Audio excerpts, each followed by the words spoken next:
Well, the fans so much a part of things here, and the 12th man, the raising of the flag to put the fans in tune. Ziggy Schmidt, the Seattle Sounders Soccer Football Club head coach, riling them up, and we're underway to close the regular season as Hauska kicks off, and Chris Gibbons from his own end zone for the Rams. And Gibbons stopped short of the 20-yard line. Rams on offense with the 2010 Rookie of the Year, Sam Bradford. And the Rams have won 3 straight road games. Yeah, they're playing good football. And Danny Amendola, I'll tell you, he's got a very, very good matchup today on Marcus Trufant, especially when they go into the 3 wide receiver stuff. Lance Kendricks, the tight end development, has been terrific. This offensive line, despite some injuries, have held it together. Big challenge with the crowd noise and the communication in terms of getting all their protection straight today. Steven Jackson carries. Jackson coming in just 10 yards shy of 1,000 and going up against a Seattle defense that leads the league in scoring, allowing just over 15.5 points a game. Man, their defensive line really is playing terrific. Chris Clemens as the pass rusher, but those other 3 dudes as run defenders will have to have a big impact in trying to slow down Steven Jackson. Bobby Wagner, Defensive Rookie of the Year candidate, has really played fantastic. And then we all know their players back in the secondary. Richard Sherman is outstanding. They've gotten some good run out of Jeremy Lane, who's filled in for Brandon Browner. On 2nd and 9, Bradford has it and flips complete at the 29-yard line, and up across the 30 is Matthew Mulligan, the backup tight end, for a first down. Sam Bradford having his best year in terms of completion percentage increasing, yards per attempt is up, touchdown percentage up, and to the line without a huddle. Oh, I love this. I mean, you're going to achieve a couple of things here. Number one, you tire down that defense who loves to run, and then just as importantly, I think Jeff Fisher feels like he wants to tire out this crowd, not believing they can stand on their feet and rage for 4 quarters.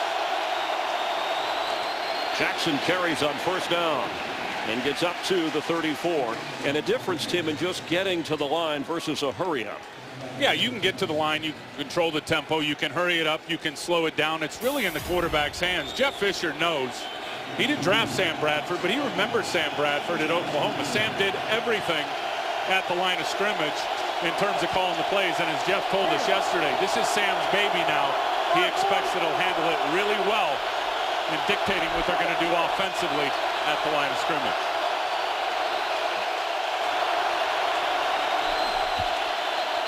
Here comes a flag.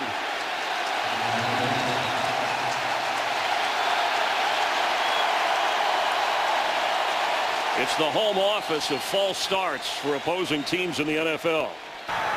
False start, 59 offense. 5-yard penalty, repeat, 2nd down.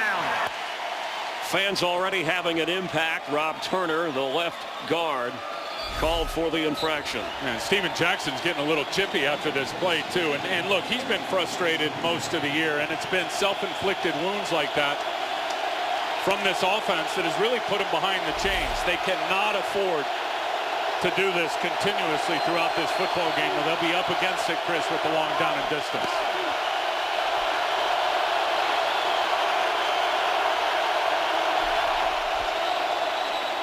On 2nd and 13, Jackson on the screen, has some blockers, cut down at the 35-yard line, and it'll bring up 3rd down. They have to get up to the 41 for a first, and that's the 401st career reception as a Ram, moving him up to 5th on the all-time reception list, just ahead of the great Tom Fears.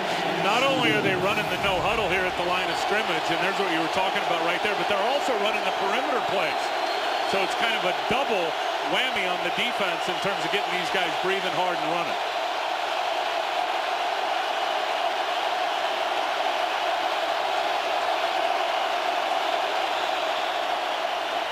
Bradford hit as he throws. Chris Clemens forcing a 4th down for St. Louis. What a year Chris Clemens has had. 91 right end. Look at him stab inside and fake Roger Saffold to step in there, and basically Roger tripped and went to the ground. Chris Clemens was able to then get around him and get the hit on the quarterback and knock the ball out. The rookie Johnny Hecker from Bothell, Washington, north of Seattle. And Leon Washington, the Pro Bowler, back to receive the punt. Here's the boot. Washington from his 14-yard line goes up the sideline and out of bounds, where Seattle and rookie Russell Wilson will take over on offense. And what a story he has been, unbeaten at home. Third-round draft pick Russell Wilson in front of the home folks has not lost. Never before has a rookie quarterback in the NFL gone 8-0 to start the season at home. The best home rating of any quarterback in the league on first down from the 22. Marshawn Lynch splits out as a receiver, bottom of your screen. And Wilson to throw and hauled in at the 28-yard line. Tight end Zach Miller. Russell Wilson is one touchdown away from tying Peyton Manning's rookie touchdown pass record. And he's got some good guys to throw the ball to. Now, Sidney Rice, Golden Tate haven't had a touchdown in the last 3 games, but it all starts with Marshawn Lynch in the running game and getting them to the good down and distance situation. This offensive line, look at the Pro Bowlers up front. Russell Okung, the real deal. Max Unger, a great season. J.R. Sweezy, former defensive lineman, in there playing at right guard today. Keep your eye on him. On second down 3, Wilson has it, throws, and Golden Tate in Ram territory. Down to the 41-yard line.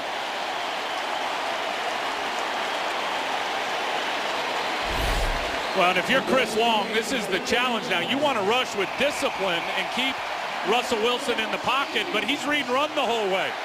And that's that zone read play that has become such a feature. Not only does Russell Wilson run it, he throws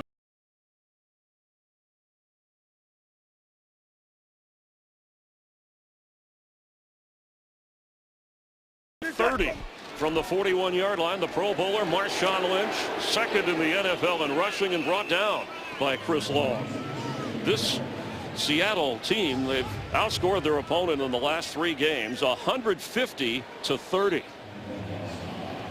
And the Ram defense, its work cut out, but 46 sacks, tied for 3rd most in the NFL. Yeah, it's what they do best with those 2 defensive ends, Robert Quinn and Chris Long. I'm telling you, Michael Brockers, the rookie, the first-round pick, has had a fantastic season. James Laurinaitis is still the man in the middle.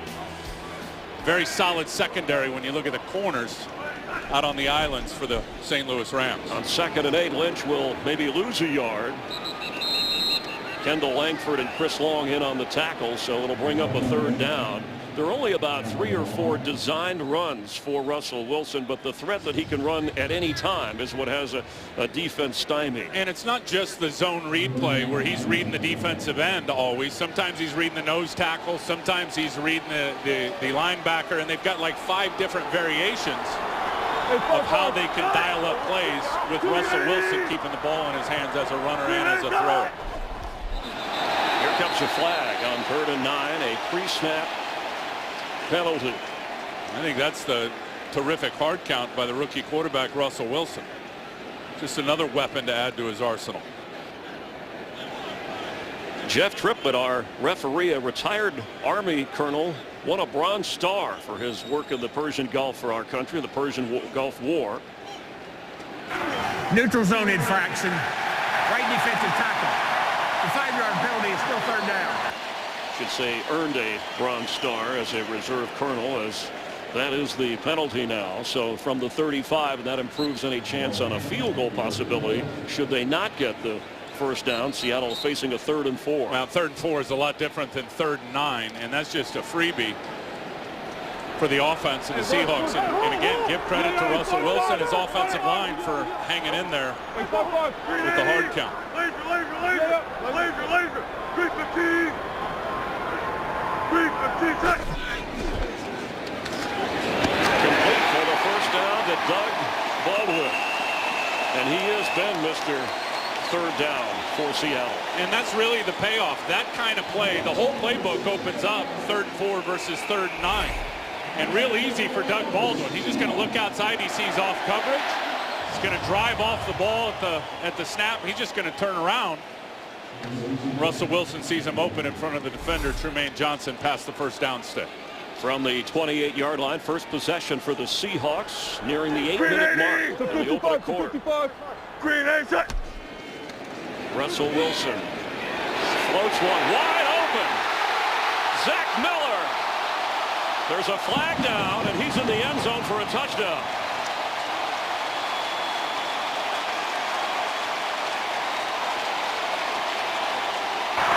Pass interference, offense, number 85. 10-yard penalty, repeat, first down. Take the touchdown off the board. Anthony McCoy, the backup tight end to Zach Miller, called for the infraction that wipes out the score. And it's the right call. And what happens is he ends up screening off the linebacker right there, Rocky McIntosh. And that's what really cleared it out and popped Zach Miller free. That is a good call. So backed up to the 38-yard line. McCoy, who's been quite a target himself lately on the receiving end. A 1st and 20 for Russell Wilson. And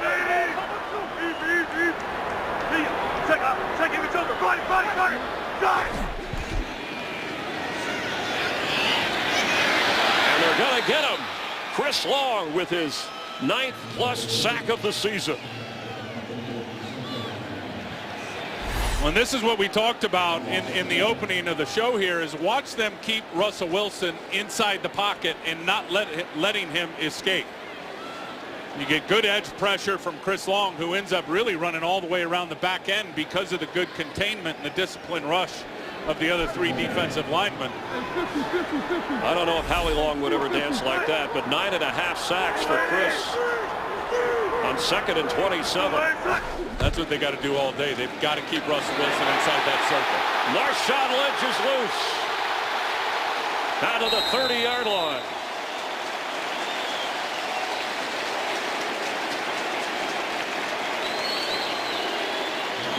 That's the 300th carry of the season for Marshawn Lynch. Well, if you're going to run here, you got to get him blocked, James Laurinaitis, and you've got to get Michael Brockers blocked. And they get both of them blocked. McQuiston gets Brockers. Russell Okung is able to get out there and run interference, and Marshawn Lynch drives him right back into field goal range. 2nd in the NFL in rushing. And now 3rd down, Robert Turbin, the rookie, checks in at running back. Wilson scrambles. It falls down at the 35-yard line. And William Hayes, one of the backup defensive linemen, who got the game ball last week. Jeff Fisher gave the backup defensive lineman a game ball each for their play. And this guy right here, William Hayes, has been that guy that has led the charge with the depth defensive linemen. Again, look at the discipline of the pass rushing defensive tackles. The ends run the corner. Robert Quinn, Chris Long, they force Russell Wilson up in the pocket where the defensive tackles are waiting for him. And it was James Laurinaitis who said, this team, we just have to keep them to field goals. They're going to move the ball, and we have watched how they have scored. They're passing up a 53-yard field goal try, and instead it appears to be a John Ryan punt as he stands at the 50. But both of these teams capable of pulling off fakes. That's what happened in the earlier meeting this year. Delay a game, offense. The penalty is declined. 4th down. What a huge sack. What do you think about Hayes. passing up a 53-yard try of a field goal? Pete Carroll's going to play the field position game, period. And especially early in a game here, I think this is the right call.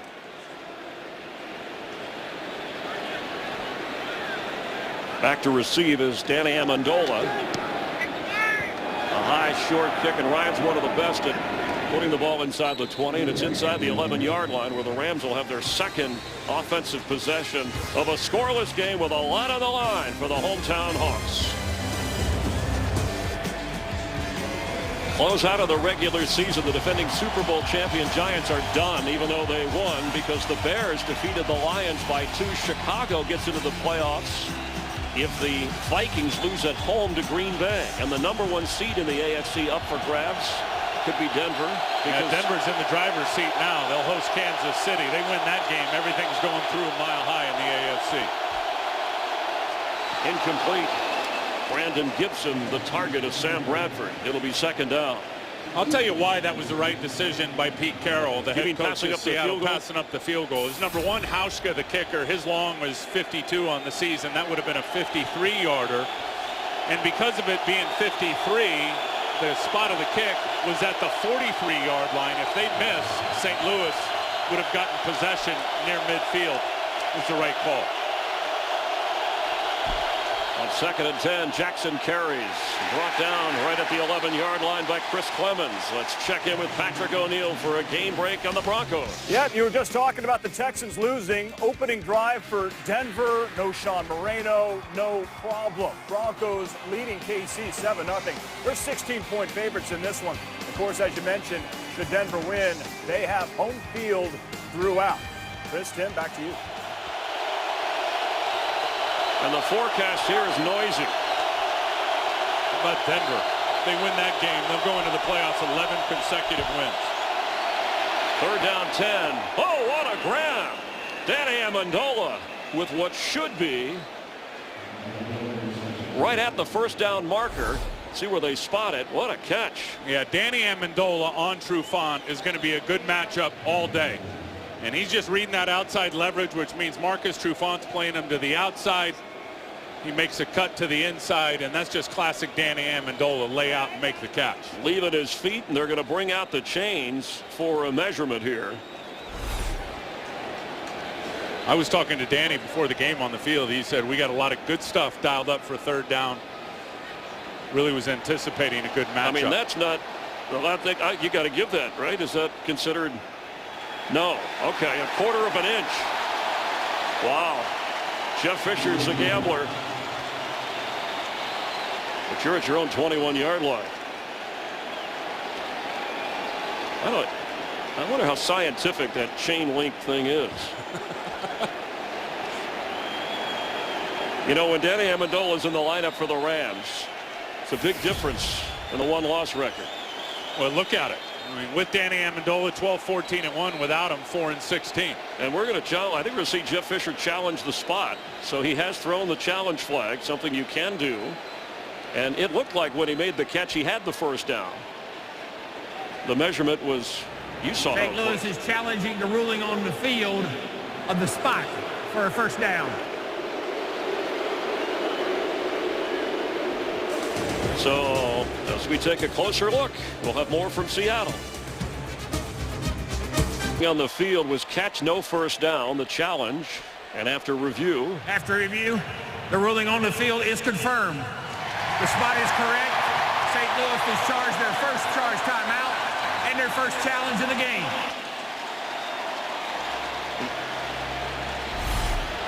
And you can see it here as Danny Amendola stretches out to get it. The yellow mark not official, but clearly short of the 21-yard line where the ball was when his elbow hit the ground. Jeff Fisher, 2 wins, 2 losses in the challenge department this season. Back in the NFL as a head coach after sitting out a year. So here's Johnny Hecker standing at his own 6-yard line, and Leon Washington back to receive. Washington waving people away from it as it drops in front of him. At the 36-yard line of Seattle in the field position game, carefully played by Pete Carroll. An advantage after a 44-yard punt and no return. Game's in progress, and it's looking good for Seahawks fans. If the Cardinals win over the Niners and the Seahawks win, then the Seahawks win the NFC West, and the Vikings need to win to get into the playoffs, but Seattle could be the 2 seed if Green Bay loses as well. Big shot in the arm towards their quest to get to New Orleans for the Super Bowl, if that can happen. Marshawn Lynch carries and powers his way up for a Seattle 1st down. He's already over 1,500 yards. He's carried more than 300 times. He's the 3rd Seahawk player to have more than 1,500 yards rushing in a season. Look at the pad level of those offensive linemen coming off the ball. I mean, every guy off low, flat back. You could say the same thing about the fullback, Michael Robinson, who was leading the way for Marshawn Lynch. Others who have done it, Sean Alexander and Chris Warren. So 1st down from the 47 of Seattle. Russell Wilson from the pocket to Marshawn Lynch at midfield. Puts a move on. Spins down to the 46 of St. Louis. You saw those scores moments ago. Pete Carroll said he would not be scoreboard watching. They have a normal rotation of scores in the stadium. He said regardless of what the 49ers are doing or the Vikings or the Packers, we're not going to ease up, put our foot down on the pedal in this game. I like what he said. No matter what, we're going to try to win every game forever. I said, oh, all right. Okay, Pete. Tell you what, Russell Wilson doesn't miss it. He just had Marshawn Lynch matched up on Kendall Langford, the defensive tackle, and exploited it quickly. Turbin carries down near the 45. Let's get a game break and check in with Patrick O'Neill. All right, Chris, and it's Adrian Peterson off to a great start for the Vikings, hosting the Packers, 7-yard touchdown. AD with 61 yards, needs 147 to pass Eric Dickerson. Single-season rushing record. Of course, a win for the Vikings. They're in the playoffs. They lead Green Bay 10-0 in the first quarter. Chris and Tim, back to you. Thanks, Patrick. And Peterson, the only guy ahead of Marshawn Lynch when it comes to rushing yards this season in the NFL. On 3rd down and 2. Wilson slips out of a possible sack and gets a first down.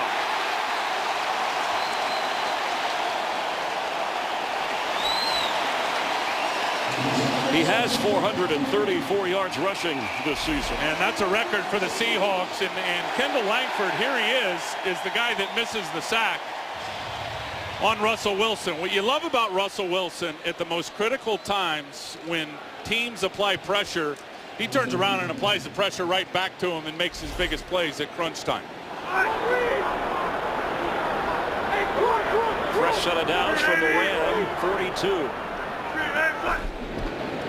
A low snap that's fumbled, but Wilson is on it. And the Rams are going to get the sack. Their second of the game as Jolan Dunbar is in for his 4.5 sack of the season, and that is 48 for this Ram team. The Rams didn't have any Pro Bowl players, but there were 2 on the line of Seattle, 5 total for the Hawks. Watch Jolan Dunbar just read what's happening here, and he sees the ball on the ground, and then he just puts his foot on the gas pedal and goes and gets it. That's 3 sacks in this game on Russell Wilson. Chris, he's only been sacked 27 times on the year coming into this game. It's what the Rams do best, and they are getting after it right now. We're close to 50 sacks on the season. 2nd and 18. Lynch in the slot as a receiver, but down the middle, tipped and incomplete. It'll be 3rd down. Zach Miller, the target for Wilson. Russell Wilson came in completing 63% of his passes, 25 touchdown passes, only 10 interceptions. Took the job away from Matt Flynn and has guided this team to a perfect record at home and into the playoffs. You can say what you want about Offensive Rookie of the Year, and I would assume that Robert Griffin is probably going to win it as the Offensive Rookie of the Year. To me, Chris, this guy Russell Wilson is the offensive story of the year without question. 3rd down. Wilson's throw to Turbin, but the Rams will bottle him up inside the 39-yard line, well short of a first down, but they'll pass up another long field goal attempt as John Ryan trots out to punt.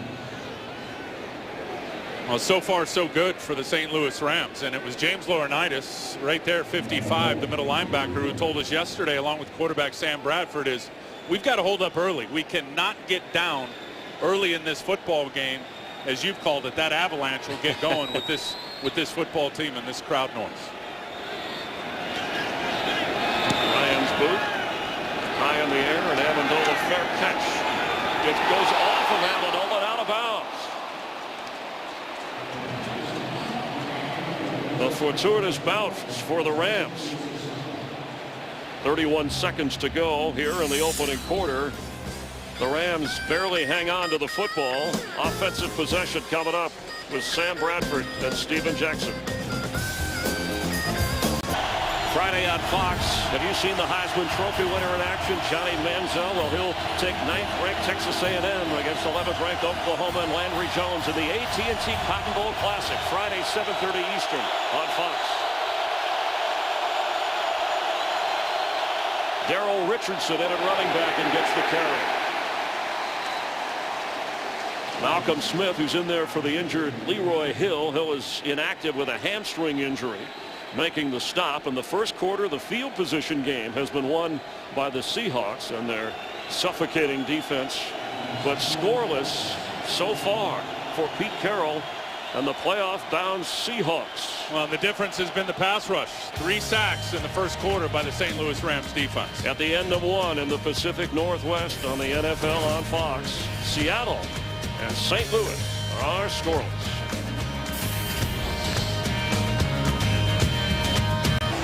Two spots open in the NFC playoff picture. Either the Redskins or Cowboys, they play tonight, wins the East. Minnesota, if they win, they get the last wild card spot over the Chicago Bears. Seahawks are in. The pitch to Richardson. It'll be third down.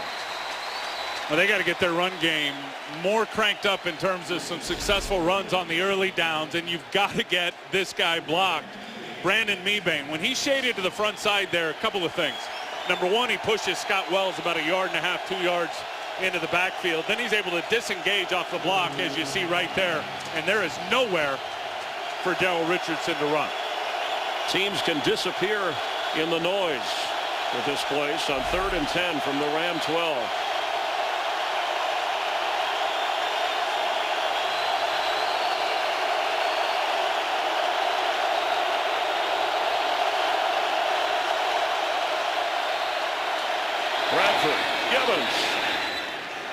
Flag down.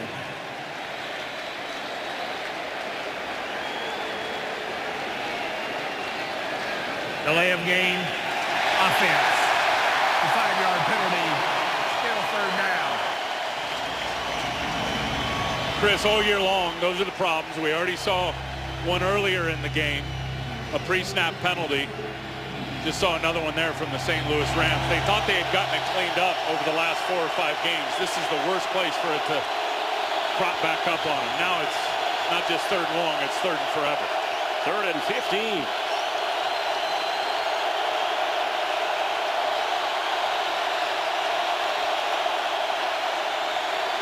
Bradford complete.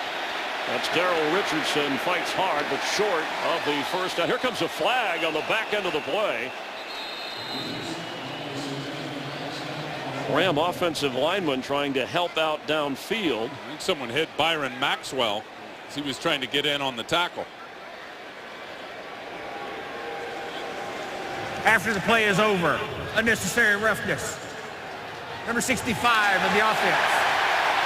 The personal foul will penalize half the distance to the goal, and it will be 4th down. There's Chris Williams called for the penalty. There he is, 65 right there, and it is Byron Maxwell who's down on one knee, standing over Daryl Richardson, and Chris Williams just rocks him from behind. So a pre-snap penalty and then a post-snap penalty, and the Rams trot out Hecker in the punting unit. He's in his own end zone.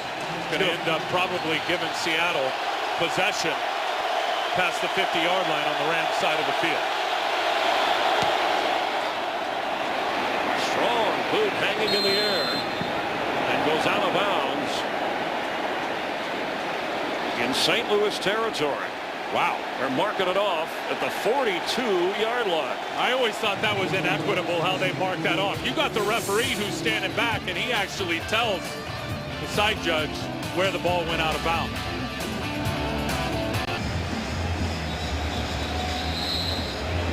Back in Seattle, the Cardinals have increased their lead over the Niners, the Vikings over the Packers, and that's good news for Seattle if they win here and those stand up. They're the number 2 seed. As Marshawn Lynch is loose. Inside the 20 of the Rams.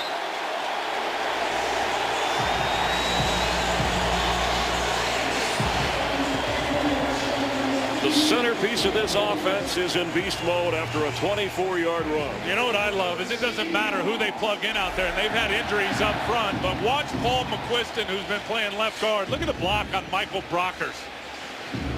They get him inside, sealing off the inside. Then they pull Russell Okung around, get him up on the linebacker. We've seen that play a couple of times today. Lynch is in beast mode. Averaging 10 yards a carry in this game. He was averaging 5 a carry coming in.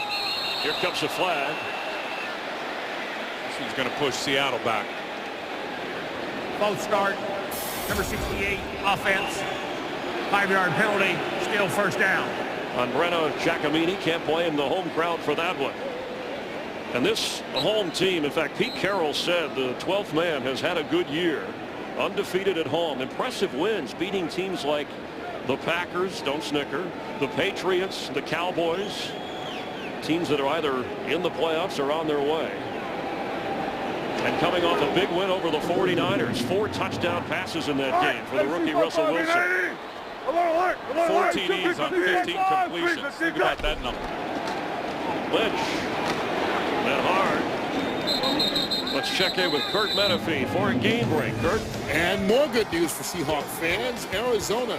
Brian Hoyer starting at quarterback today. His first NFL start puts up with Michael Floyd, 34 yards and a reception. They've gotten a pair of Jay Feely field goals and lead it 6-0 at San Francisco in the second quarter. Of course, Chris and Tim, if the Niners lose and the Seahawks win, you know the rest of the story. And if the Packers should lose and the Seahawks win, it's the 2 seed. Again, to these empty sets, that pass rush has to heat up. Wilson is going to be sacked for the 4th time today, as Robert Quinn now has 10.5 sacks, and that equals the most sacks given up by Seattle this season. And that has to happen. Look, if Seattle is going to put 5 out, which they do here out of this empty set, St. Louis put 8 in coverage, had guys covered up pretty good. They rushed 3. The defensive ends have got to go off. Those offensive tackles are out on those islands by themselves.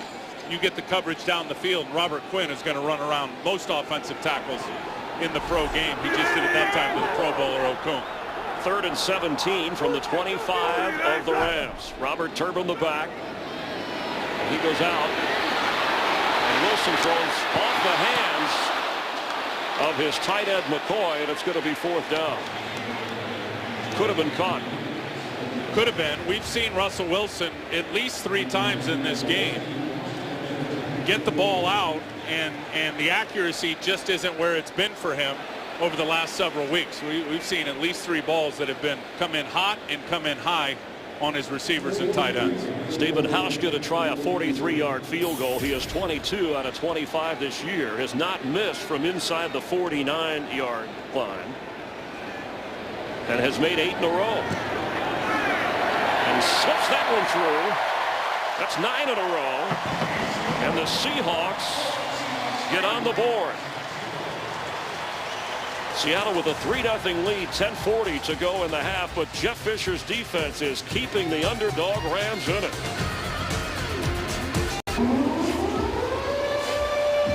Along with Tim Ryan, Jamie Maggio on the field, Chris Myers from Seattle, and there's Chris Gibbons back to receive the kick from Hauschka after the field goal broke the scoreless game. Rams won the earlier meeting back in St. Louis in September. A lot on the line for the Seahawks today, as Gibbons will bring it out. Knocked down at the 24-yard line. The Ram offense has done very little so far, but Chris Long and the Ram defense, they have hit the 50-sack mark for the season. Rams take over on offense, their 4th possession. They've had 2 3-and-outs. Yeah, they got to get it going, and the big problem has been the first down. On all their first down plays in this game, Chris, they've averaged 1 yard. Sam Bradford with time and completes up at the 30-yard line to Lance Kendricks, the tight end, who had a big 80-yard touchdown catch last week for the Rams in their win against Tampa Bay. Well, they've been speaking of Lance Kendricks' development since he was a rookie here last year, and the potential of him being an impact player. Well, he has figured it out over the last several games. Sam Bradford said he trusts Lance Kendricks when he's throwing the ball as much as he trusts Danny Amendola. Kendricks has also been and really developed as a terrific blocker.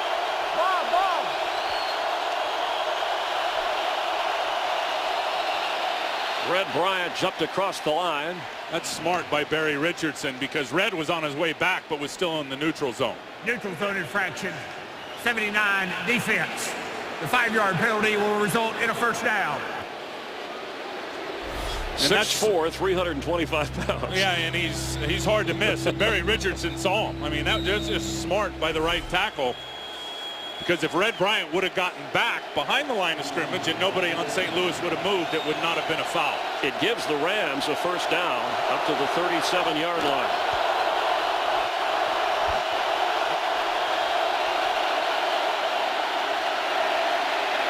Steven Jackson right at the 40.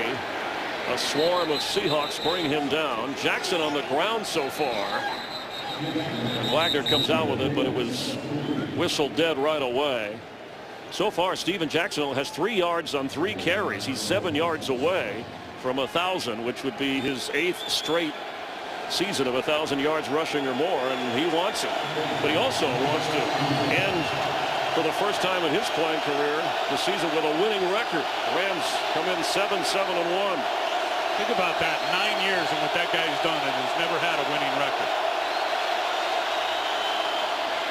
Steven Jackson all the way in Seattle territory to the 45-yard line, and there he is. He's reached the mark. 8 consecutive seasons of 1,000 or more. 6th running back to do so. And Roger Saffold is the guy that really frees him up. Look at Roger Saffold just get Alan Branch and put him on the ground, which opens up that inside running lane for the 240-pound monster Steven Jackson. A gain of 14. Others on that list: Emmitt Smith and Barry Sanders and Curtis Martin and Thurman Thomas and LaDainian Tomlinson.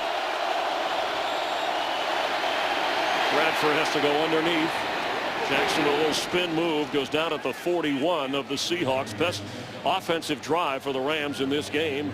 8-minute mark of the first half. Well, and they're protecting their quarterback. Roger Saffold, who's really had a fine season. Watch what he's doing to Bruce Irvin, who has tried to bull rush him with the power rush a few times. He gets him initially, then Saffold just drops his back foot, in effect dropping his anchor, and then basically just pushing Bruce Irvin out of the way. Saffold's had a nice year as he's gotten healthy.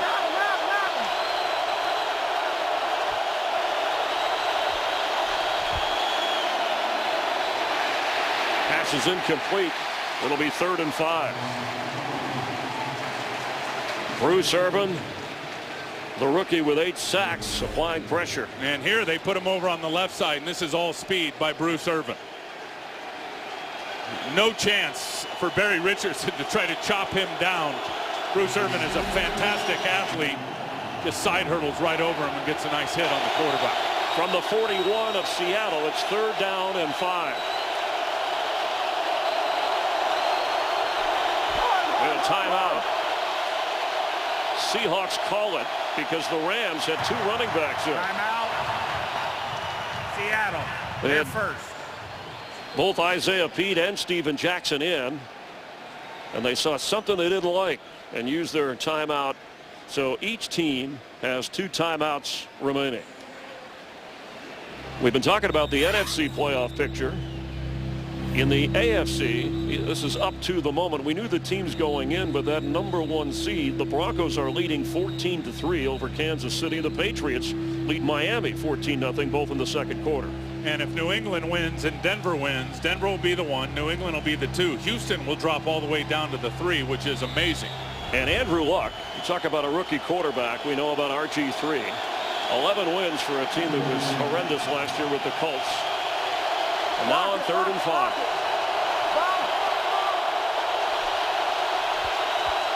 Danny Amendola in the slot down here at the bottom of your screen on True Fox. Bradford goes the other way for a first down. Running with the football is Chris Gibbons. All the way inside the 5-yard line of Seattle, showing off that speed.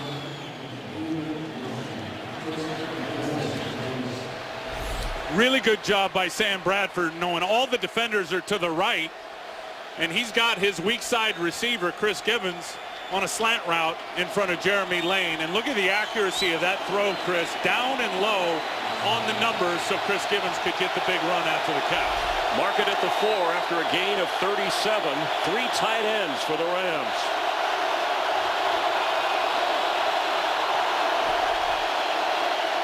Steven Jackson knocked down. It'll be 2nd and goal for St. Louis. Sam Bradford His performance so far with 90 yards passing sets a new career passing mark record in a single season. But now he just wants to get the ball in the end zone. That was an incredible play by Bobby Wagner. Look at that. I mean, just getting up and under Chris Williams. They actually had it blocked up pretty good, giving a nice crease. Bobby Wagner was having none of it. That's a big tackle. From the 2-yard line.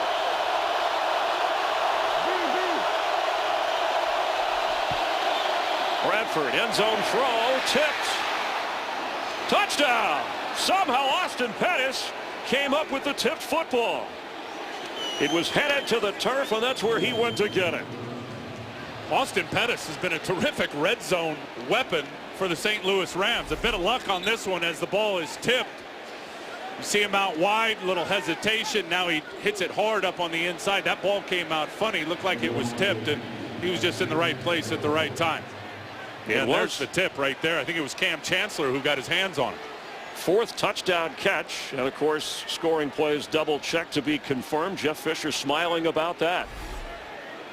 That was a terrific drive.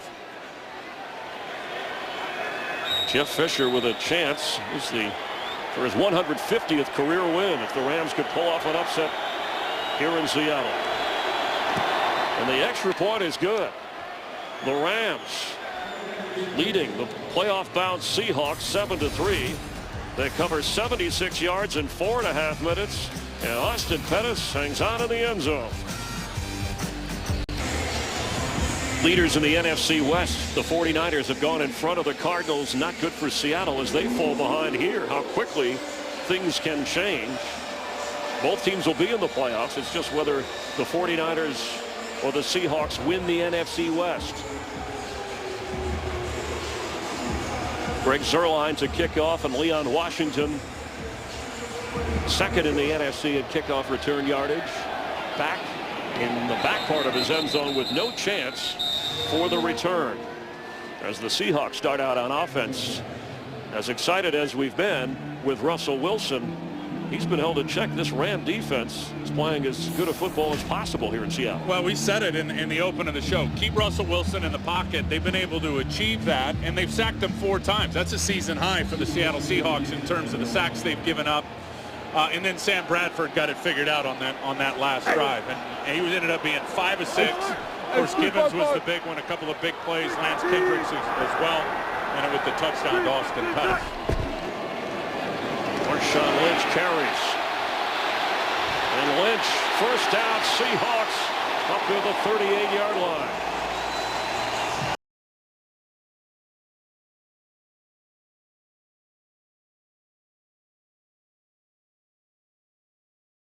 Seven carries for Lynch. And there's the read for Russell Wilson. If he gets upfield, Russell Wilson's going to hand it off. That's exactly what he read. Rocky McIntosh flying up the field.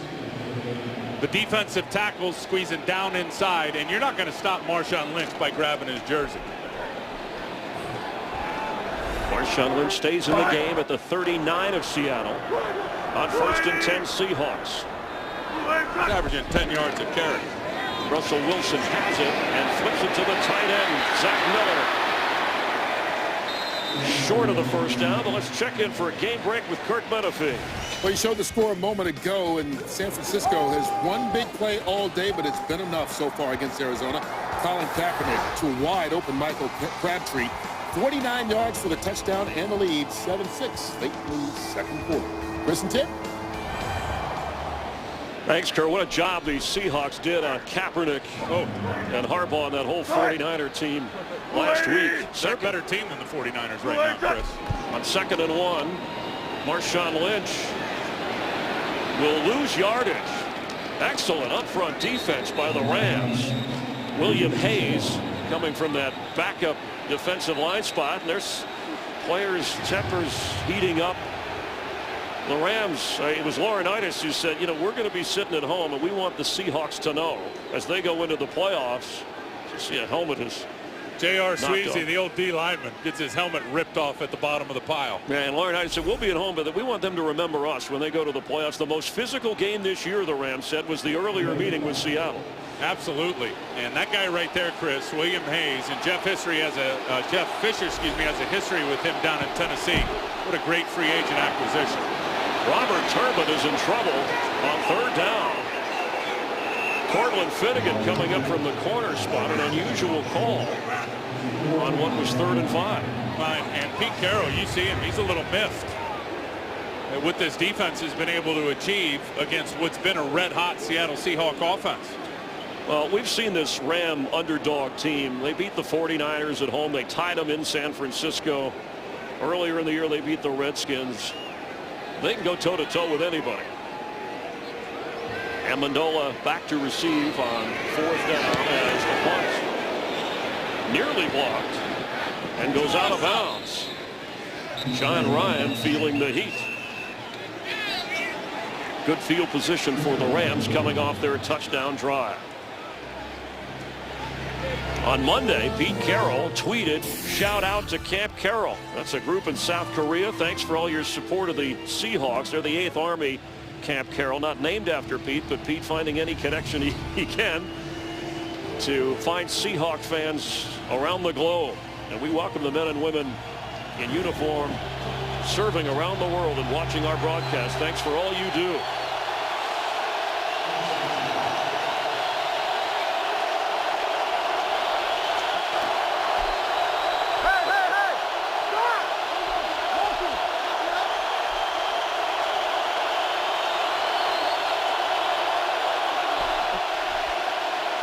Sam Bradford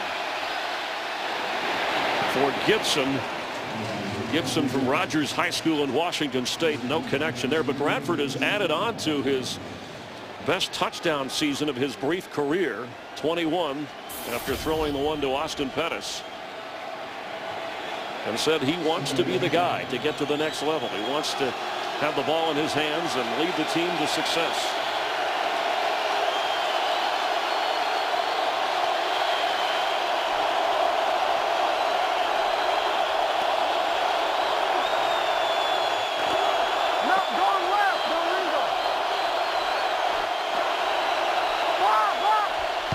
Jackson, bottom of your screen as a receiver. Pass is incomplete. Austin Pettis could not hang on to it, and it should have been caught. Well, we saw Seattle do it earlier. They go to those empty sets, which means there's no running backs or tight ends in there to block. It's really your 5 offensive linemen trying to block the quarterback. Sam Bradford sees the crossing route. Pettis matched up on Marcus Trufant, makes a perfect throw. Pettis just doesn't hang on. And now it's 3rd down and 10 from the 30. Picked up the 29 of St. Louis.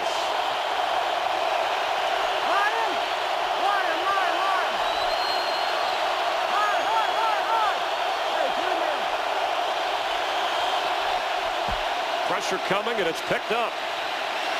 Bradford's throw for Amendola incomplete.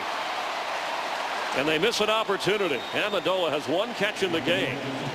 And it'll be 4th down. Yeah, and that ball just sailed on Sam Bradford. But watch the blitz pickup right here. Steven Jackson, as Earl Thomas comes flying like a bullet right up the middle and runs into a wall of Steven Jackson. Well done. Bradford 9 out of 15. Leon Washington back. And Johnny Hecker inside the 15 to boot it.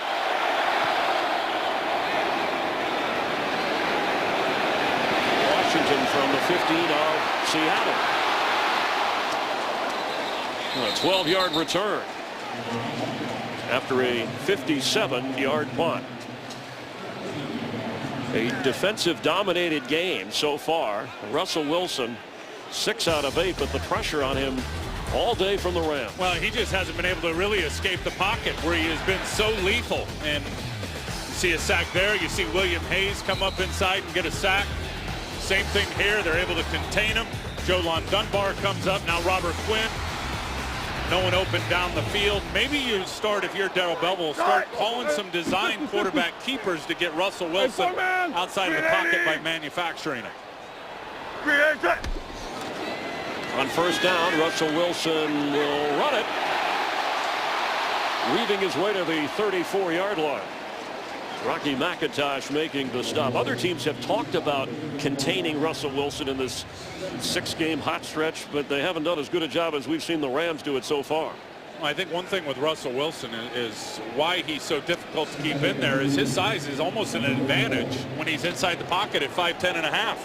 And you're fighting one of those big, Giacomini, 6'8", 330 pounds. You're fighting that guy. Next thing you know, a 5'10 water bug squirts right out the side, and Russell Wilson can't see him.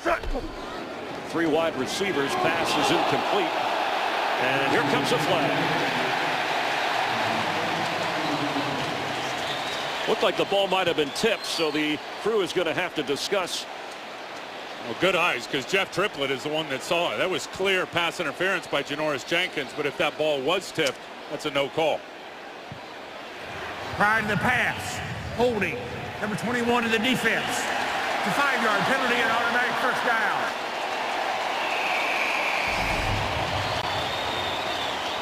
They come with the blitz, so it's matched up one-on-one. Wow, I didn't see a hold there.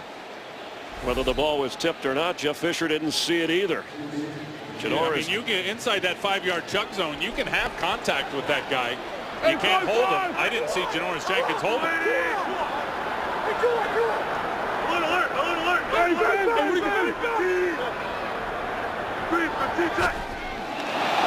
That'll be an offside. I heard alert, alert. Eugene Sims running across on 1st and 10.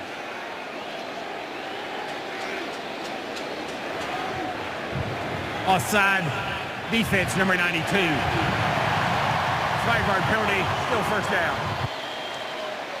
7 penalties on the Rams. Yeah, not only does Sims jump off sides, as you see right here, but he just stays on his track and goes and gets a pretty good shot on Russell Wilson.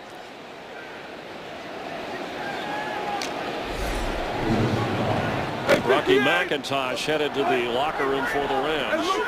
Mario Hagan, good play for him in this drive. Jolon Dunbar baiting pressure off the slot. It's 1st and 5, pressure coming, and they throw Russell Wilson to the turf. Chris Long, his 2nd sack of the game. You got to love this, Chris, and this is really all about coaching. And to me, Jeff Fisher brings pressure off the edge and brings pressure with extra guys to get one-on-one matchups for Chris Long. Well, Chris doesn't even get blocked.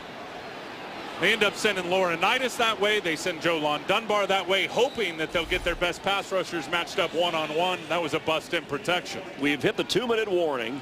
Each team has 2 timeouts. Sam Bradford's touchdown pass has the Rams in front of the Seattle Seahawks with 2 minutes to go before the half.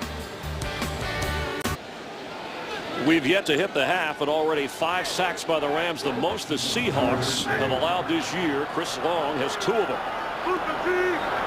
On 2nd and 14. And there goes Russell Wilson. You have to hesitate when he does the read of the ball fake. It'll be 3rd and short.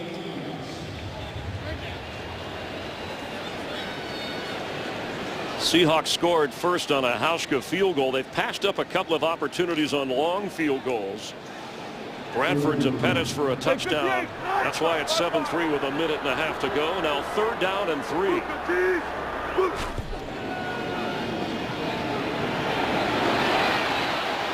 Wilson with time but nowhere to go. Underneath hits his tight end.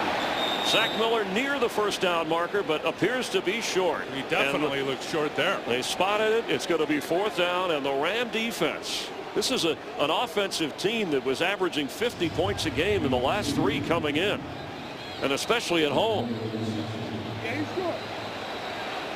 But an interesting call with 1:17 to go for Pete Carroll. Does he gamble on 4th and short? And we have a timeout called by the Rams. Rams are going to have 1 timeout remaining. Seahawks have 2. You got to wonder about forward progress for Zach Miller if he had gotten up past the 1st down mark before he went backwards. You see that ball in his right hand is real close when the contact was made before he eventually got pushed out of bounds behind the line to gain for the 1st down. Hustling Quentin Michael, one of the top blitzing safeties in the league, and not bad against the run either. coming up on Zach Miller, but it was amazing how that Ram defense kept Russell Wilson in the pocket, and it looked like he had nowhere to go with the football. And you know what? Give the coverage some credit downfield. You keep Russell Wilson in the pocket, and you're able to cover those wide receivers at the same time down the field. He's got nowhere to throw. It ends up being 5 sacks. Out to punt is John Ryan. Amendola lets it go. And into the end zone. Rams will get it on the 20-yard line with 1:08 to play. Rams will have one timeout after a 52-yard punt. Let's check in with Kurt. Coming up on the Visa Halftime, we'll get you caught up on all the action and how it affects the playoff picture. Chicago edged Detroit to keep their playoff hopes alive and end New York's. And in the AFC, the #1 seed is still up for grabs as Indy hands Houston their second straight loss. We'll tell you all you need to know on the Visa Halftime. Thanks, Kurt. The Vikings with a 13-7 lead. 1.5 minutes to play in Minnesota over the Packers, and the 49ers a 1-point lead as they hit the half over the Cardinals. Worst thing that could happen here in the last minute for St. Louis in this area of the field is a turnover. Bradford throw. Steven Jackson has it and goes out of bounds short of the first down. One timeout Rams. Seahawks have 2. Rams don't want to have to punt out of here and give Seattle a chance at maybe a late field goal before the half. Remember, the Rams have Greg Zuerlein, the rookie, who has made a 60-yard field goal.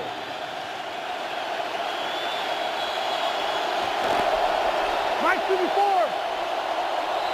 Bob.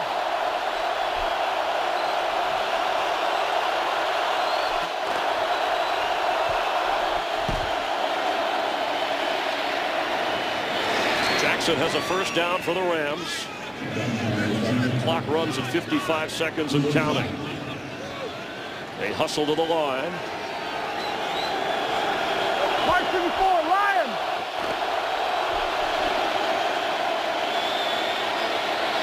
Complete. Danny Amendola falling across the 40, but short of the first down.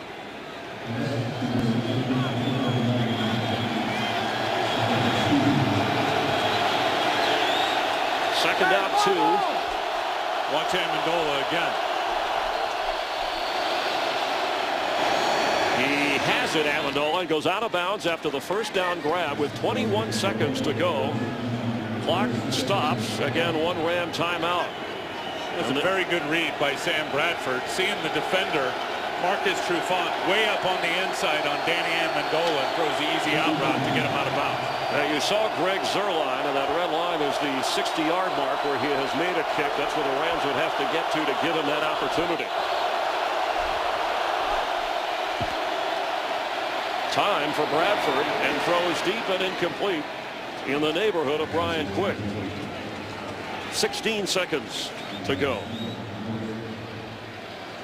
Jeff Fisher comes in third among head coaches who are active in the NFL in terms of victories, behind Bill Belichick and Mike Shanahan. I mean, you think of Indianapolis and what they've achieved this year and the turnaround, the Minnesota Vikings and what they've achieved. I got to tell you, we covered the Rams last year in Week 17. The difference of this team now in Week 17 of the 2012 season versus last year, night and day. What an improvement.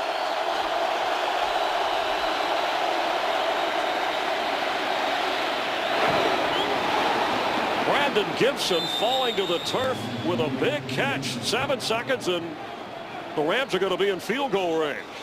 Tell you, the key for St. Louis, Chris, has been their pass protection. They're going to use their final timeout after a 16-yard catch. Brandon Gibson from Washington State hauling it in. Sam Bradford's just had all day to throw. I mean, he's getting back, and look at him drive that football. Get his feet set underneath him, turn, rotate the hips.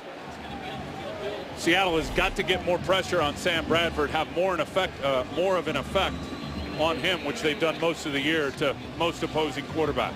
Greg Zuerlein, who has made 21 out of 28.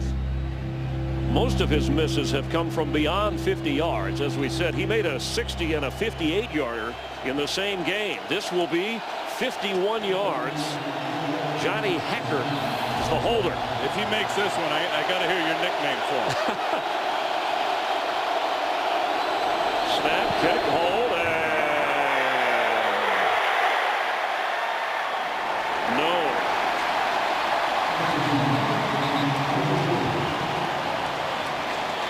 An impressive drive right before the half, but Zerline misses.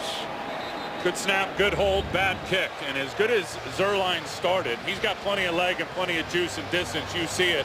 He's just been in a mental rut. I mean, he started the season outstanding. You go over the last 9 or 10 games, and his accuracy and percentage of kicking him through the uprights, Chris, has not been the same. So now 6 of his 9 misses have been from beyond 50, but this is the guy who likes being called either Greg the Leg or Young Cheesy. Greg Zerline, but he missed there. Seahawks will get the ball to start the second half, and they're going to want to get that offense rolling. They trail at the break 7-3. Let's head to Kurt Menefee for all the highlights and scores of the Visa halftime report in Los Angeles. Somewhat stunned in Seattle at half, the Rams and Jeff Fisher with a 7-3 lead over the playoff-bound Seahawks. We're glad you're watching the NFL on Fox. Tim Ryan, Chris Myers from our perch here in Seattle. And again, a happy new year. Here's a team that scored 150 points in the last 3 games, Seattle, and a lot to play for given the seeding process, and yet they've been held to 3. What's the deal? Well, you got to give the Rams credit defensively. Number one, they've schemed up some good stuff with some of those pressures that have forced a couple of breakdowns in protection by the Seattle Seahawks. But most importantly, their pass rushers from the outside, from the inside, are rushing with discipline. They're keeping Russell Wilson inside that pocket. He has not been able to see his receivers down the field. He's holding the ball. I think if I'm Darrell Bevel, I designed some keepers, some manufacture plays to get Russell Wilson outside the pocket to open up his vision points so he can find his receivers. Rams have sacked him 5 times. Follow your favorite team all season long. Go to itunes.com/NFL. Greg Zerline, who missed on a field goal try right before the half, ready to kick off to Pro Bowler Leon Washington, who has 8 career kickoff returns for touchdowns, including one earlier this year for Pete Carroll's team. Second half of the Rams season underway, and they lead it 7-3. Washington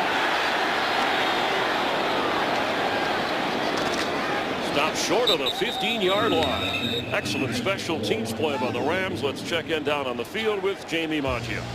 Thank you, Chris. Well, speaking with Pete Carroll at the half there, he said, you know what, we've really just gotten in our own way. We've been in some bad down and distance situations. It was an ugly half of football. Those were his words. He said we just have to play better ball in the second half. We're going to be okay. Guys, back to you. Thanks, Jamie. Pete Carroll didn't want his team to ease up when they were putting up 50-plus points on the board, because he said, I preach go all out every play, and I want them going that way into the playoffs. As Russell Wilson keeps and goes down at the 20-yard line. Mario Hagan in at linebacker for Rocky McIntosh for the Rams, who was injured in the first half. Well, Russell Wilson gets a terrific block because he makes the right read. There's the down, Chris Long going down, but watch Zach Miller out in front go get Quentin Michael. See, that's what the Rams are trying to design. All right, we're going to have Chris Long, the defensive end, fly down, take the running back, but now we're going to bring our safety up to get to the quarterback. Zach Miller had the block that sprung Russell for 6 yards. Marshawn Lynch on second down. It'll be 3rd and short as Dunbar makes the tackle. Lynch over 1,500 yards going to the Pro Bowl. Dunbar, some say, could have been a Pro Bowl player. No Rams. He's had a very good season. Going to the Pro Bowl, 5 members of the Seahawks. I mean, Dunbar is undersized, but he is so fast and so prepared in terms of his smarts and intelligence and preparation. It shows up on Sundays. Nice year for him. 3rd and 2. Russell Wilson rolling, floating it, and wide open.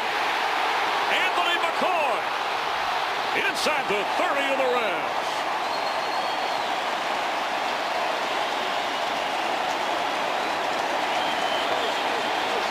Boy, I don't know what Craig Dahl is looking at. Number one, it all starts with this run action. Watch Craig Dahl sniff up, but then he never gets back deep and locates McCoy as the deep player on that tiered route, where you run one guy on a short tier, one guy in the middle tier, one guy on the deep tier. Craig Dahl never sees him. Good thing McCoy's a tight end and doesn't have enough speed to run all the way to the end zone. Rams secondary at tiers after a 49-yard gain. And Marshawn Lynch gets the ball. They bottle him up. William Hayes got there first for maybe a yard. Seahawks in field goal range already. 49ers have added to their lead in the third quarter at home, a 10-6 advantage over the Arizona Cardinals. And starting the third quarter, the Vikings lead the Packers 20-10 in Minnesota. Remember, a Viking win, and they're in as the 6th seed as the wild card, and they knock out the Bears. The Giants have been eliminated, the defending Super Bowl champion Giants. Lynch carries. It'll be third down.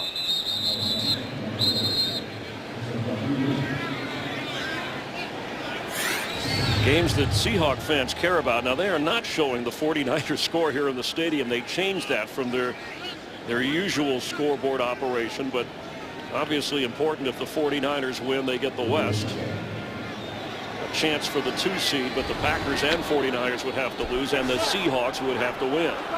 Yeah, bottom line, if the 49ers win or lose for Seattle, they're the 5 seed. And likely to play at the NFC East winner, which would be Dallas or Washington.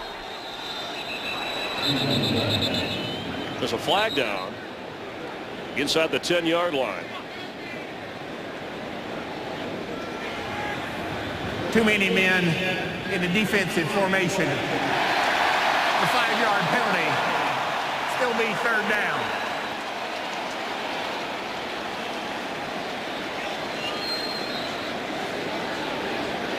Darrell Bevel, the offensive coordinator, is countering whatever Jeff Fisher has done. Remember, the Rams, without Greg Williams from the start of the year, lost their defensive coordinator. And with Dave McGinnis and Jeff Fisher, that's who's really been. It's a group effort calling the defensive plays, but it all goes through Jeff Fisher. 3rd and 2 from the 20. Russell Wilson is going to be sacked back at the 32, and Chris Long got there first. He is awesome. Chris Long, that's sack number 3, and he is just rocking it off the edge. And what you love about Chris Long, who's coming from a stand-up here, is Russell Wilson has escaped a lot of pass rushers when they get their hands on him. And here, I mean, he tries to squirt out the side, and Chris, with those hands, just locks onto that jersey and grabs Russell Wilson. And also, good job by William Hayes coming around and containing it. But Chris Long has had a terrific year and a fantastic day. So Stephen Hauschka will try a 49-yard field goal. And he slips that one through. He is 2 for 2. And the Seahawks inch within a point of the underdog Rams, who are trying to give the Seahawks their first loss at home this year.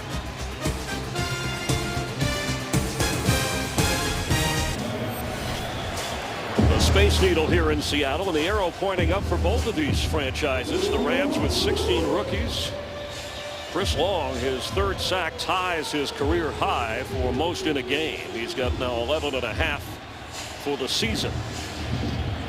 Hauschka, who's kicked a couple of field goals. Chris Gibbons back to receive for the Rams. And he's going to down it, so 20-yard line for Sam Bradford. And the Ram offense. Seattle trailing by a point at home on defense now.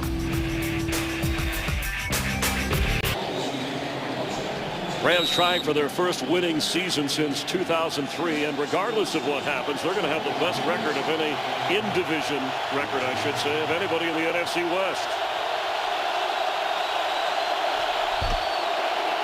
Steven Jackson carries on first down. Let's get a game break and check in with Patrick O'Neill. Chris, thank you. And well, the Packers' first drive of the second half, perfection. Aaron Rodgers, they got a wide open. Greg Jennings is his 2nd touchdown of the day. It's now 20-17. Adrian Peterson still needs 117 yards to catch Eric Dickerson. Chris and Tim. 2nd and 7 here. Danny Amendola, bottom of your screen. And matched up on Byron Maxwell. Sam Bradford's going to like that. Jackson carries, and Steven Jackson breaks tackles up to the 37-yard line at a Ram first down. We talked about this last night in the production meeting, that Steven Jackson is bigger than 2 of these linebackers, both Bobby Wagner and Malcolm Smith, and watch him run right through Malcolm Smith, number 53.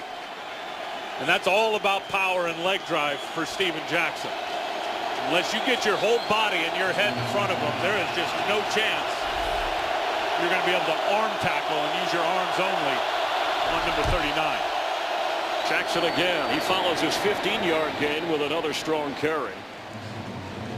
Has the right to opt out of his contract at the end of this year. Told us he's going to play. Jim Thomas, the writer in St. Louis, there was talk about would he retire? Was he considering retirement? He said no, he wants to play next year. It's just where, and he wants to play on a championship team. And I think you'll see the Rams use a very clever technique. They'll let him go hit the open market and not be the messenger. Let him find out his own market value and then possibly play him a little bit more to come back. He has been a great Ram.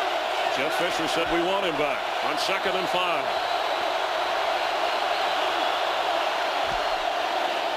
Bradford sets up to throw. Underneath, he completes to Jackson. And here comes a flag from the secondary. Jackson appears short of the first down. Saw Mike McNeil, the backup tight end, waving his arms in the air. I think he got held, it looked like.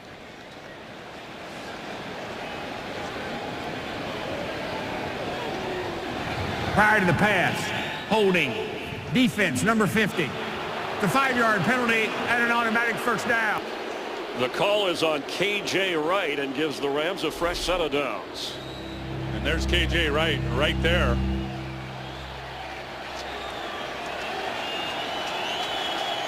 Hard to see it, but you could tell as McNeil was releasing through that 5-yard, they call chuck zone, where you can have contact. K.J. Wright had his arms out hanging on it. First down from the 48 of St. Louis. No takeaways, no sacks for the Seattle defense so far.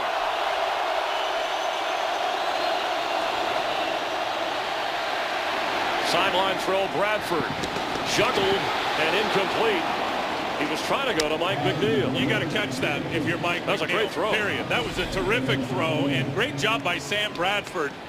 Just seeing that the defender was playing in a trail position, Malcolm Smith, and just zipped that right over his head. McNeil hits him right in the palms. He's got to hang on to that. Maybe there's a reason he's a third tight end on the team. Bradford has hit 8 different receivers. Now let's give Malcolm Smith some credit there. As you saw him reach in at the very end and stay with the play and actually pop it up and out of there. That was a good job.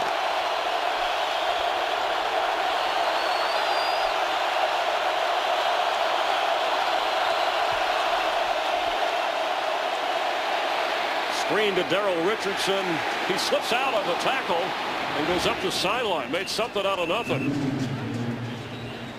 You know, Richard Sherman, we haven't called his name today. And we have K.J. Wright in pain down on the turf. I saw about 4 plays ago, K.J. Wright took on Lance Kendricks in the hole on a lead block from the fullback and came out shaking his left arm. And now on this play, clearly trying to make the tackle on that screen. Something happened to K.J. Wright. Already Leroy Hill inactive on that linebacking core for Seattle. We'll check on the injury to K.J. Wright and return. You're watching the NFL on Fox. Mike Morgan in at linebacker for K.J. Wright on 3rd down and 7.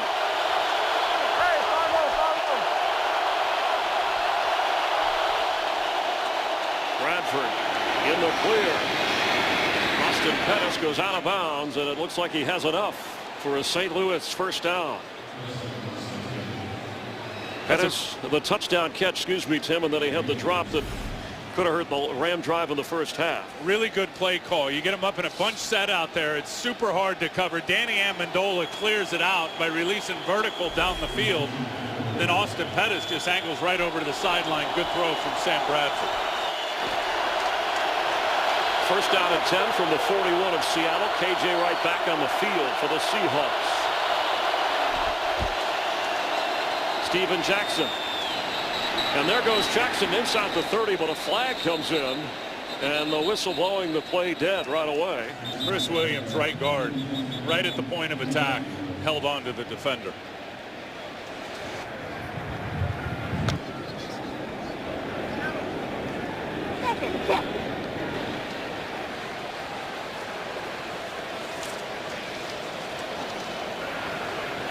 Seattle is challenging the ruling of the field of a first down on the play. There is no play. There is no foul on this play. We missed the challenge flag of Pete Carroll, so before the snap, Everybody missed it. he was making sure, he wanted to make sure that spot where they gave Pettis the first down was examined. Earlier in the game in the first half, we saw Jeff Fisher challenge a spot, and it was upheld on the field. They're going to examine this, take a closer look, and we'll have a closer look as well.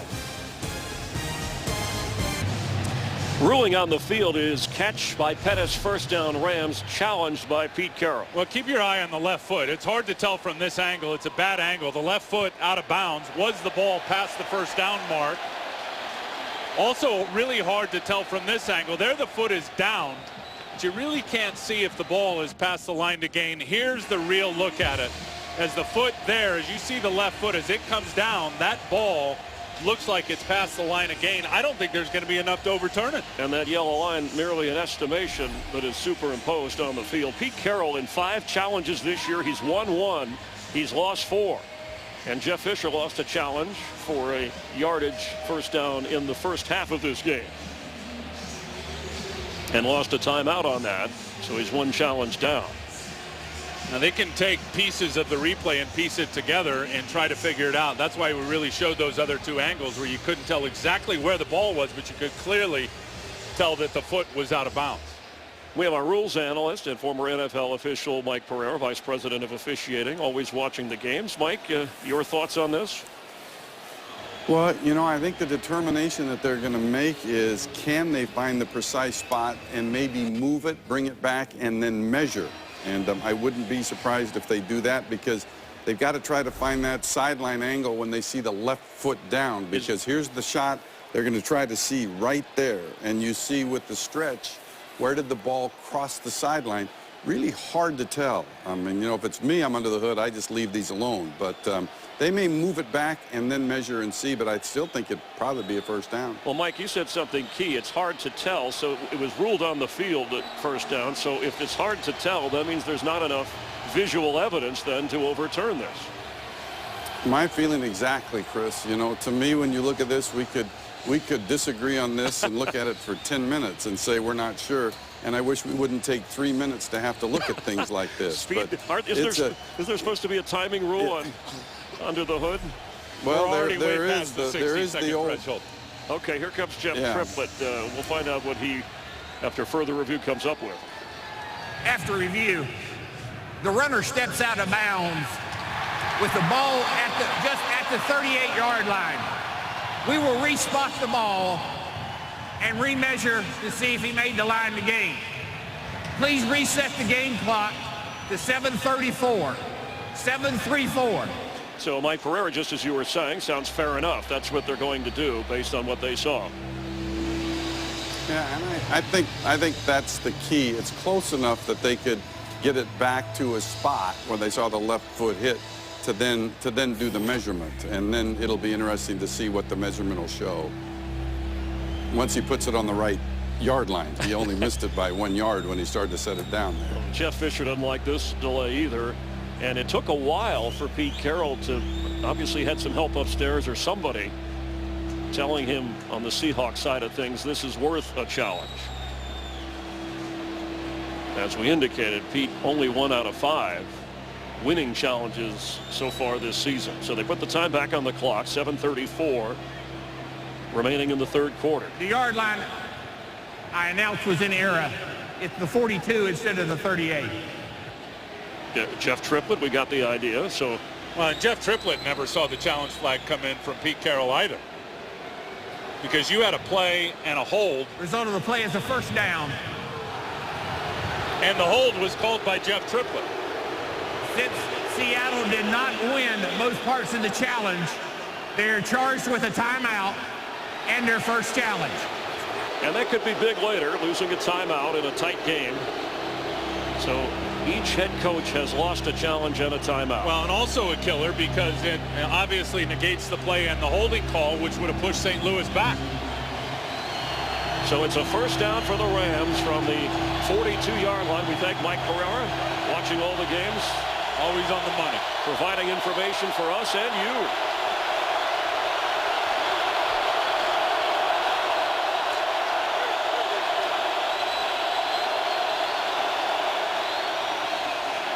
Sam Bradford from midfield and caught on the sideline by Gibbons as he steps out of bounds. That's a neat play design by Brian Schottenheimer for Sam Bradford. He's really got three options. He's going to look at the short option right in front of him, right there, Lance Kendricks. He's covered. Then he's going to look at the second option coming up in front of Brandon, which was Brandon Gibson in front of Gibbons. Then he goes to the third, hits Gibbons right on the sideline for a big first down. A 17-yard gain, 8 different receivers. Steven Jackson has 5 catches to lead the Rams in the reception department. Jackson carries on first down and goes nowhere. One of the things that Pete Carroll talked about, Tim, was improving. You know, this team, you know they're not going to score 50 a game going into the playoffs every week, but he wanted that pass rush to improve against Brian Schottenheimer and the offense. Chris, it's been inconsistent all year, and it's their biggest issue going forward. And Chris Clemens, a terrific rusher. Bruce Irvin has had a very good rookie year. They don't have a dominant inside rusher. And they've lost Jason Jones on injured reserve. It's the area they've struggled most on defense.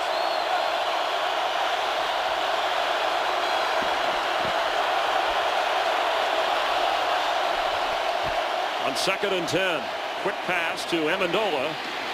He goes down at the 21-yard line. It'll bring up 3rd down for the Rams. He is so unbelievably quick.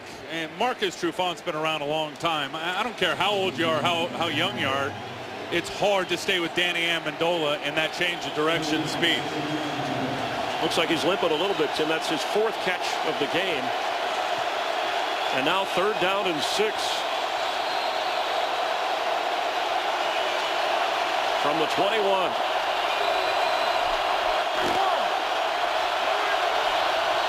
This is where Austin Pettis has shined. 4 wide receivers. Incomplete for Brandon Gibson.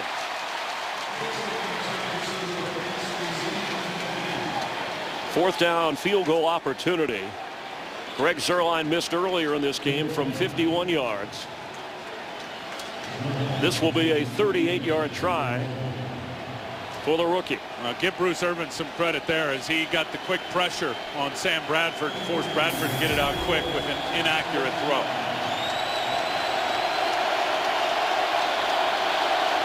Johnny Hecker is the holder.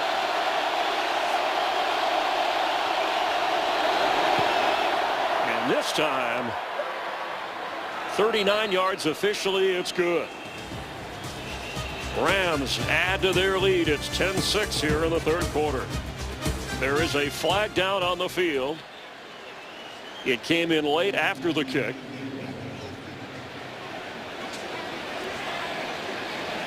Seven penalties accepted against the Rams so far, 4 against Seattle in this game.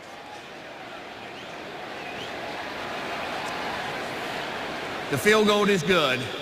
After the field goal, personal foul, unnecessary roughness, number 72 of the offense. That 15-yard penalty will be assessed on the kickoff. The call against Wayne Hunter of the Rams should set up Russell Wilson with good field position. 5.5 minutes to play. That's the man who the penalty was called on after the field goal. And KJ Wright just hits him right in the mouth with a headbutt. Wayne Hunter doesn't like it, and then he piles on and gets the personal foul. Totally uncalled for and the right call. Always the second guy. You have to be careful how you react. And Barry Richardson being tended to by the medical staff after that play. Seemed to be in some pain in the shoulder and arm area. And Wayne Hunter would be his replacement if Richardson has to miss some time here. So the penalty, they have to kick off from the 20-yard line. That's Zuerlein's boot. And from the 11 is Leon Washington. There's a hole. And it closed in a hurry. What a special teams play by Darian Stewart, or Leon might still be running. Here comes Russell Wilson on offense as Leon Washington had an opportunity. And look at this, just left arm reach out and just wrap around that waist and rip Leon Washington to the ground. I give Darian Stewart a lot of credit. You know, he was a a real mainstay on this defense last year, had some injuries this year, has not spent a lot of time and getting playing time with the defense. He's played well on the special teams. 23-yard return by Washington sets them up at the 35-yard line. On first down, Russell Wilson.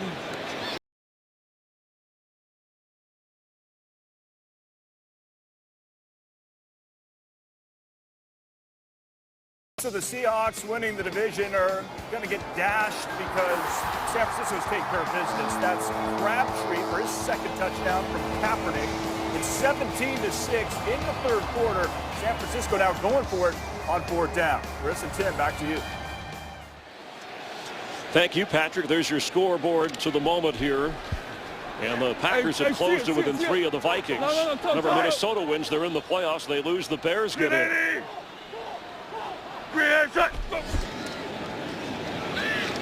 Russell Wilson after the fake is going deep for Golden Tate. And it was nearly intercepted by Trumaine Johnson. Almost intercepted twice as Craig Dahl tried to go up and get it off the tip. Terrific play by Trumaine Johnson. Looks like he came down and landed. The rookie from his left hip. Montana is in pain. Well, and here his length really comes in handy as just a tall guy playing the upfield shoulder. Go up, get the ball at its highest point. Looks like he landed right on his left hip. The ball comes up in the air, and then Craig Dahl had a shot at him.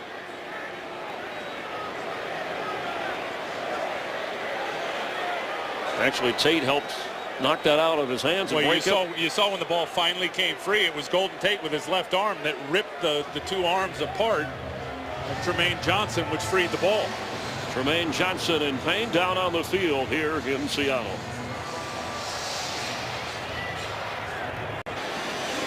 Trumaine Johnson, they were checking his hip. Cortland Finnegan comes in for him. And you can see as he goes up here, comes right down on his left hip. Bang. And that was the injury. Second and 10, 3 wide receivers, and they run it to Marshawn Lynch. It'll bring up third down. In this game, Sidney Rice, the leading receiver for Seattle, has no catches. Golden Tate. There's Sidney Rice. Golden Tate has 1 catch in this game. Well, Russell Wilson has only 9 completions through almost 3 quarters of football. And now 3rd and 5 in St. Louis territory. Robert Turbin checks in at running back. And the Rams jump.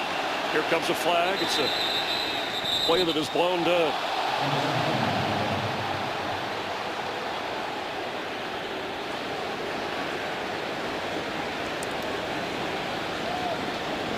The Rams average the most penalties per game in the NFL at 8, and that's where they are at the moment that have been accepted against them. And it's the pre-snap penalties before the ball's even snapped that have killed them. And those are the ones you hate as a coach. I mean, you don't mind the aggressive penalties. Neutral zone infraction, number 58. The defense. It's a 5-yard penalty. It's still third down. I shouldn't say that. You don't worry as much about those during a play as you do on the pre-snap penalties, and then the tolerance for penalties on third down pre-snap. There's not a lot of it from head coaches around the NFL. Those are the killers. So it sets up Seattle with a 3rd and short. They need a yard here, and somebody moved on the Seattle line, and then the Rams were quick to point it out to the officials, but they may have jumped. It was Okung. False start. 76 offense. 5-yard penalty. Still third down. That's on Russell Okung, the left tackle, who's going to his first Pro Bowl. Watch how quick the Rams spot this. Okung, the first player that John Schneider and Pete Carroll drafted when they came to Seattle 3 years ago, going to their second playoff in 3 seasons.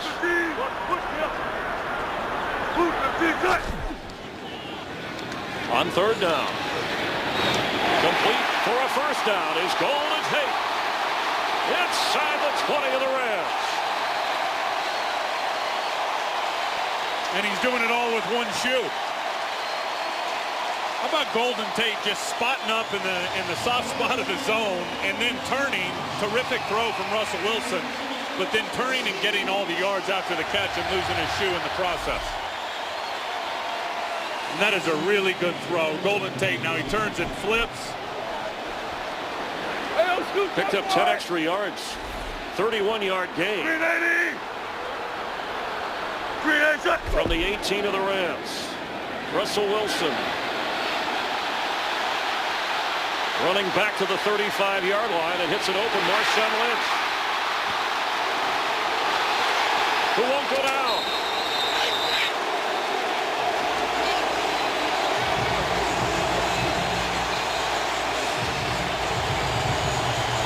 Well, this is great eyes by Russell Wilson. I want you to keep your eyes on Jolon Dunbar, who's really playing a spy technique on Russell Wilson. Russell's going to come out to the left. Look at Jolon just waiting for him. Russell Wilson sees it, peels it back to the backside, sees Lynch wide open, and then lets the beast do his dirty work.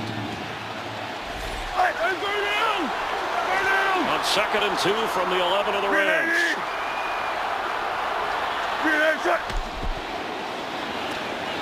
Pass is caught by Michael Robinson, and he's in for the touchdown.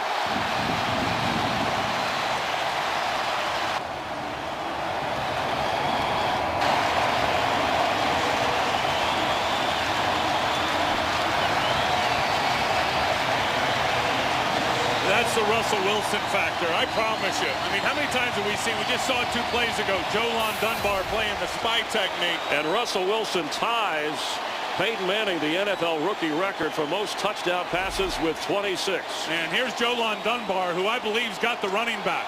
He's just got his eyes on Russell Wilson. Michael Robinson runs right by him out to the flat. Nobody close to him. And as you just said, that 26 touchdown pass for Russell Wilson. What a rookie year for him. And the Seahawks have the lead. Hauschka's extra point. They're still pushing and shoving, and here comes a flag. It's the NFC West. 2 teams from this division are going to the playoffs. And the Rams are trying to finish with a winning record for the first time since 2003. Now here's Michael Robinson here. Here's Jolon Dunbar. And just watch Jolon Dunbar as he's got his eyes on the quarterback. And now he turns and peels late. And there was nobody even close on that busted coverage on Michael Robinson. After the extra point, personal foul, unnecessary roughness, number 91 of the defense. That 15-yard penalty will be assessed on the kickoff. They call Chris Long for the penalty. Sidney Rice was open as well on that touchdown play, but again, field position working against the Rams. And how big now was that really pass breakup, breaking up the interception by Golden Tate in the end zone, ripping the arms apart on Trumaine Johnson, which certainly looked like it was going to be a pick, and then making the big catch and then yards after the catch to put him in scoring position. Well done by Golden Tate. And Chris Long is saying, what are you calling on me? 2:09 to go in the 3rd quarter. Chris isn't backing down from a fight now, and I'll tell you, the Seattle Seahawks, that offensive line, it's like a fist fight every play for those guys. There's a saying in this league, it's snap to whistle. Pro football, everyone plays 100% snap to whistle. You look at Seattle, they play snap through whistle, and defensive linemen can't stand it. But 10 penalties on the Rams, and now Hauschka will be kicking off from midfield, from the 50, so they can play it a little loop to the goal line, a little pooch kick, or they can just drive it through the end zone where Gibbons is standing. This is after the kick where they called Chris for the penalty, Chris Long. See, there's the fight right there, and Chris isn't having it. There were 4 other people pushing each other. I don't know how he is the guy that ends up getting called. What's Hauschka doing in the middle of that? He's got a degree in neuroscience. And what's this? An onside kick, and the Seattle Seahawks, there's a flag down as they come up with the football. Did they get it past 10 yards before they grabbed possession? It did not look like it, Tim. I don't think they did. That's Cam Chancellor on the football. Cam Chancellor's got to be more patient and let it get to the 10-yard threshold. No matter where you kick off from, it has to travel 10 yards before the kicking team can recover it unless it's touched by the receiving team. Illegal touching by the kicking team. Number 31 touched the ball before it went 10 yards. It'll be receiving team's ball at the spot of the illegal touch. First down. And that's just a mental error because everyone peels back. The ball's got to get, to right here to the 40. And watch all the Rams bail out of there. Cam Chancellor just gets a little ahead of himself, does not let it get to the 40. There was no Rams even close of it. It was a yard short. It was that close to having pulled off a special teams victory, and that's how the Rams won the earlier meeting. Tough break for Chancellor and the Seahawks. And the Rams have it at the 41-yard line.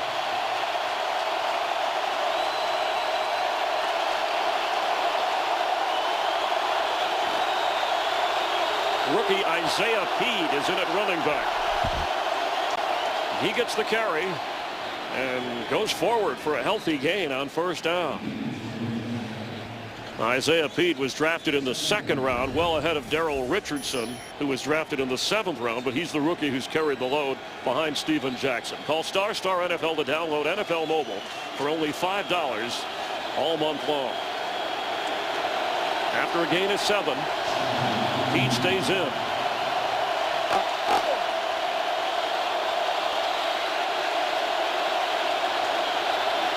Isaiah Peed has a first down to the 45 of Seattle.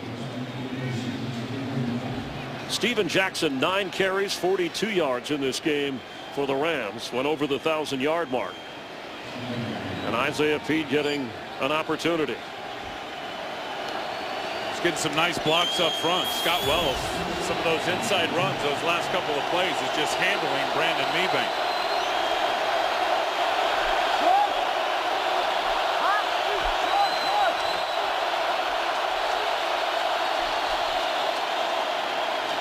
Isaiah Peed slips a tackle, gets to the 44. Let's check in with Patrick O'Neill and Adrian Peterson. AD getting closer, Chris. He's now 64 yards away, has 144 rushing yards on the day, but not just running the ball. No, AD also out of the backfield. Christian Ponder connects with Peterson, 27-17. Now the Packers took it down at the Minnesota 1-yard line. A fumble is under review right now. Chris and Tim, back to you. Well, that's this year's MVP, Adrian Peterson, no doubt about it. He has carried that football team.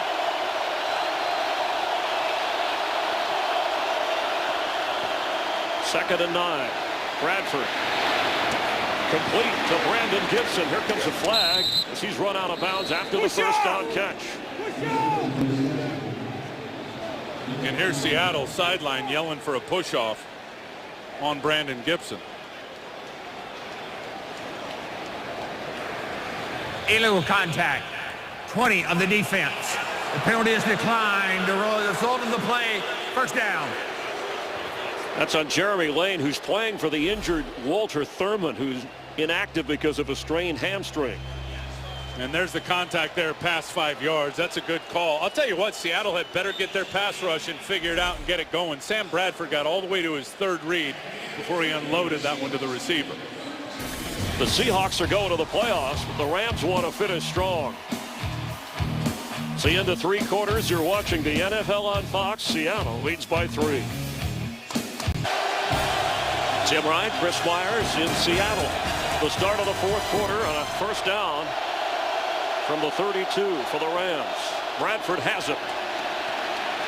And on the move, he completes. Here comes a flag after Brandon Gibson makes the catch and goes out of bounds. Danny Amendola is looking at the field judge and saying, I got held by Richard Sherman.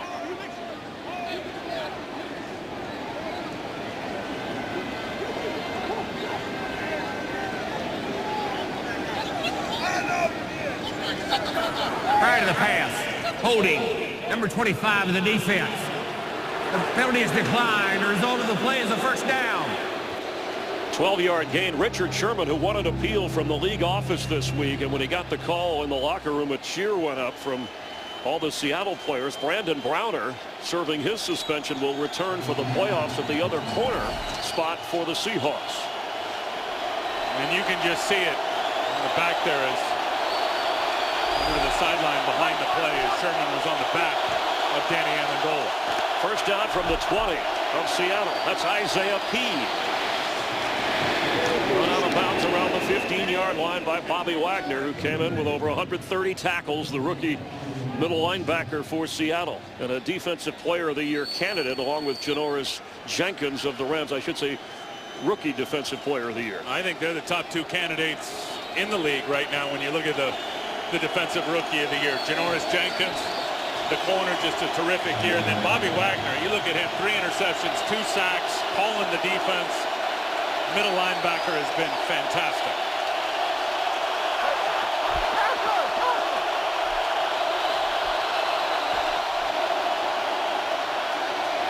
Complete in the middle of the field. Lance Kendricks gets down to the 5-yard line, and that will set up a 1st and goal for the Rams. Important for Seattle defensively to try to hold this Ram team, or at least keep them out of the end zone. He's just going to go spot up in the middle of the field. Again, no pressure from the Seattle Seahawks. They're playing that off zone, and Lance Kendricks just goes right in front of Cam Chancellor and parks it and lets Sam Bradford throw him the ball. There was some confusion on the Rams sideline about who was going to be in and who was going to be out. Matthew Mulligan ran into the huddle, and Brian Schottenheimer upset the offensive coordinator. They get the play off. Isaiah Peed with the carry. It'll be 2nd and goal. 13 minutes in regulation here. Rams trail by 3. Looked like he wanted a timeout here. Yeah, he definitely wanted it.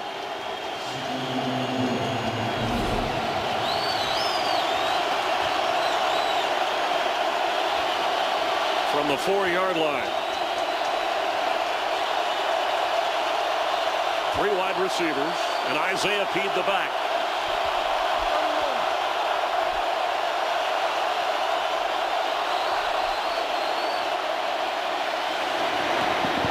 Tipped away, intended for Amendola, and Marcus Trufant, the veteran, making the defensive play in the end zone. Now, Sam Bradford had Lance Kendricks, if he wanted him, to the other side of the formation.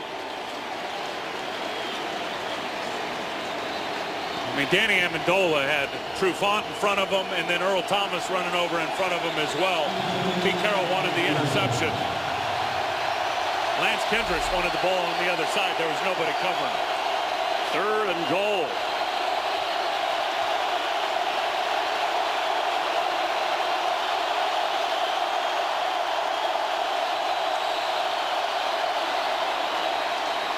There's a flag down.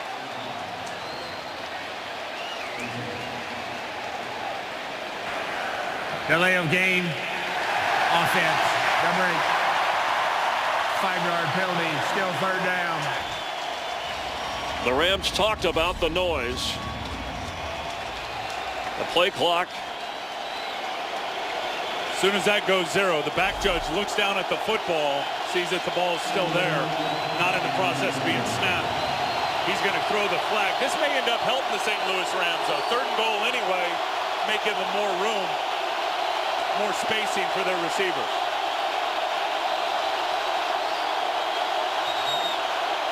Steven Jackson the carry, and stopped short of the goal line. Just barely. It'll be 4th down and goal to go for Jeff Fisher.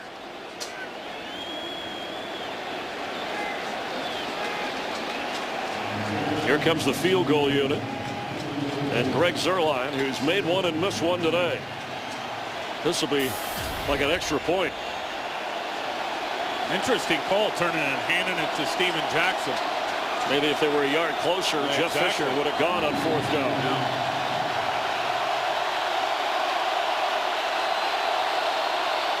Here comes the flag. Maybe intentional to set up to give him a little more room to kick.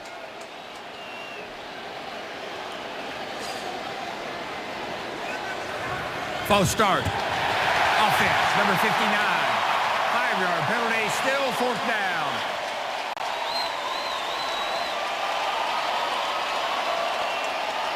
It's on Rob Turner. So that'll back him up 5. Greg Zuerlein with Johnny Hecker. These are 2 rookie kickers to attempt a 25-yard field goal to tie.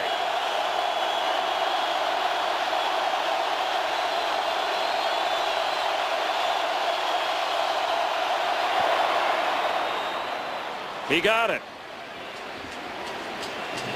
The Rams fighting to finish with a winning record. The Seahawks moving toward the playoffs. We're tied at 13.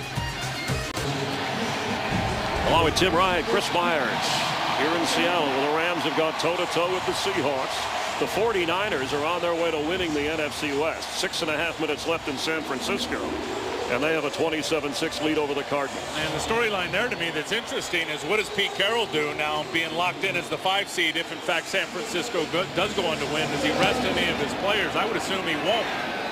He indicated he would not. Leon Washington from his own end zone tripped up at the 15-yard line. Well done on special teams by Justin Cole. Tied at 13, Rams and Seahawks with 11:19 in the fourth quarter. 49ers lead and are on their way to the NFC West title. What's interesting is they could be the number 2 seed if the Packers do lose. Vikings have a 3-point lead in Minnesota, and Minnesota wins, they're in the playoffs. If not, the Bears' hopes are alive. The defending Super Bowl champion Giants have been eliminated. That'd be huge for San Francisco if they can get that 2 seed and try to buy an extra week for Justin Smith, their all-pro defensive lineman with the triceps. Russell Wilson, the pass complete to Michael Robinson. He had the touchdown moments ago, and he has a first down. Well, I like what Darrell Bevell has done here in the second half with some of these plays to manufacture Russell Wilson out on the edge, and they have gone after Jolon Dunbar a little bit. We saw it for the touchdown. And then we saw it right here. You see Michael Robinson really hiding behind the line of scrimmage. He comes out. Jolon Dunbar doesn't stay with him. That's easy for Russell Wilson. Gain of 19. Wilson over 200 yards passing today. 13 out of 16. Green 80. Green 80. Marshawn Lynch with a hole. And fighting hard. You mentioned Darrell Bevell, the offensive coordinator of the Seahawks, who said, I cannot afford to be stubborn with a quarterback like Russell Wilson. And they attempted the fewest passes first 5 games of the year, but opened it up when they saw what Russell Wilson could do. And now Bevell is appearing on some head coaching candidates list as team search. He's had a super year as a play caller, and he always seems like he's a step ahead of the defensive coordinators, knows his talents of his football team, and draws up the right plays for the guys. 2nd and 6. Russell Wilson has it. There's a flag down as he throws. Sideline catch is made. Golden Tate stayed in bounds to haul it in, but we have to check the flag. Well, and you can tell it's what I talked about at halftime. They went in the locker room and said, we got to draw up some keepers. We got to get him out on the edge by design. Illegal formation. Offense. The wide receiver covered up the tight end. It's a 5-yard penalty. Still 2nd down. That'll negate the first down gain. Sidney Rice, worth mentioning, without a catch in this game. So now 2nd and 11. Backed up at the inside the 34-yard line of Seattle. Hey, 58.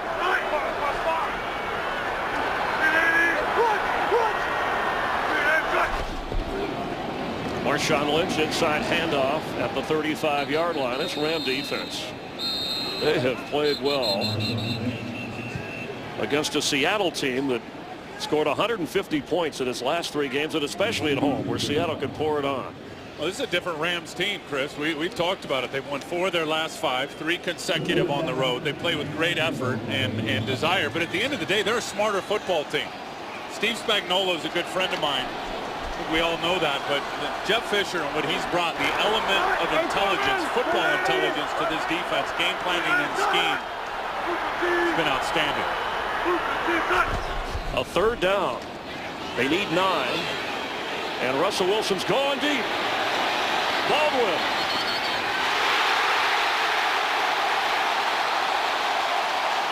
There's a flag down inside the 30 of Seattle. The catch was made by Doug Baldwin. Holding. Number 85 of the offense. 10-yard penalty. It's still 3rd down. Wow. Well, not only has Chris Long had 3 sacks in this game, he just forces a hold on what was the biggest completion for the Seattle Seahawks down the field. There's Chris there. There's Anthony McCoy. who gets the holding call.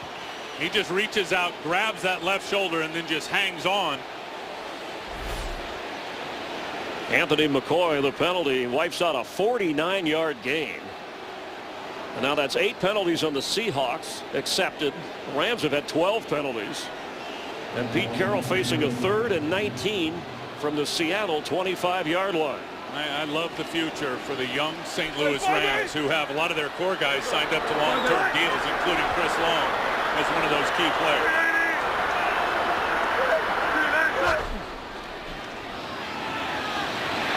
Russell Wilson's dancing around, and he's going to run. And he is going to fight hard, but be stopped short of the first down. Tremaine Johnson knocked him down around the 37-yard line.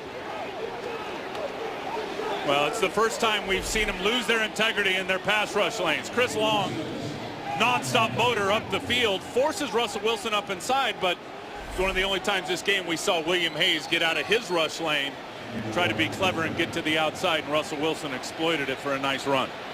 Tremaine Johnson running toward the sideline as John Ryan is back to punt. And Danny Amendola standing at the 10-yard line. And Ryan boots it. Amendola has it. There's a flag down back where Ryan kicked.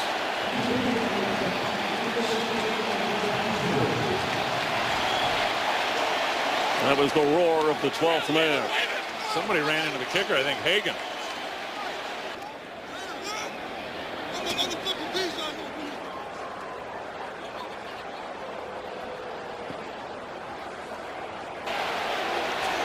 It was 4th down and 6 for Seattle.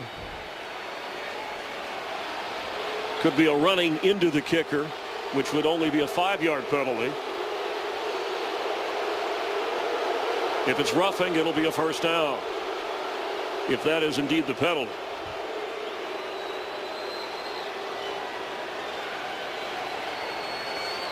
I just saw Jeff Triplett with, you could read his lips, say 5 yards.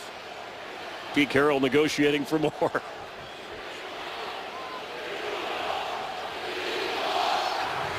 Running into the kicker. Defense. It's a 5-yard penalty. It'll still be 4th down.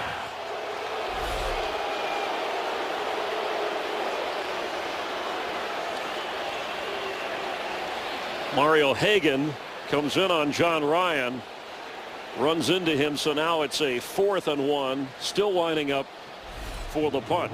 And that's why when you're trying to block a field goal or a punt, excuse me, you're just trying to take it off the foot of the punter. Laying out like that, leaving your feet getting up in the air, you always risk, Chris, coming down, not being able to control yourself coming down into the legs of the punter. And important to know the situation. You're in a tie game, you're on the road. There's a chance here where if your team gets the football, you go ahead.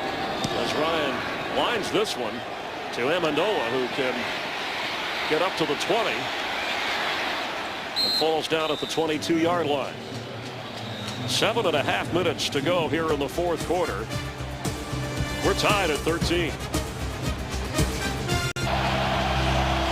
Scoreboard watching, the 49ers within 2 minutes and a second of the NFC West title, and the Packers have tied the Vikings. Adrian Peterson 61 yards away from the single-season rushing record of Eric Dickerson.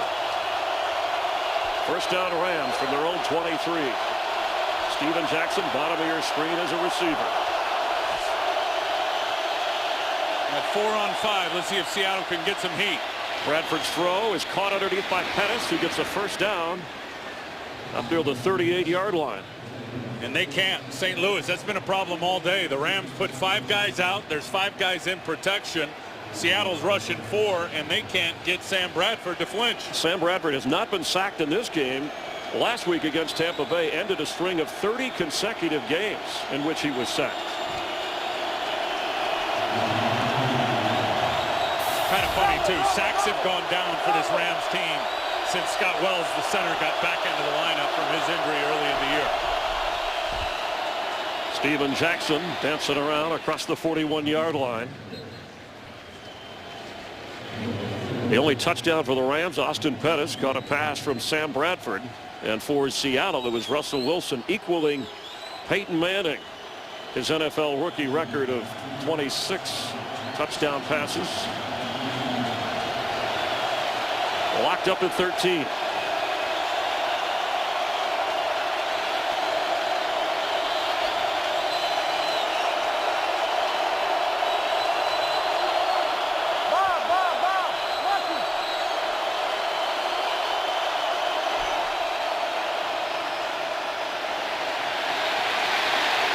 Here comes a flag. Bradford goes down. The ball's out. Malcolm Smith is in the end zone for a touchdown.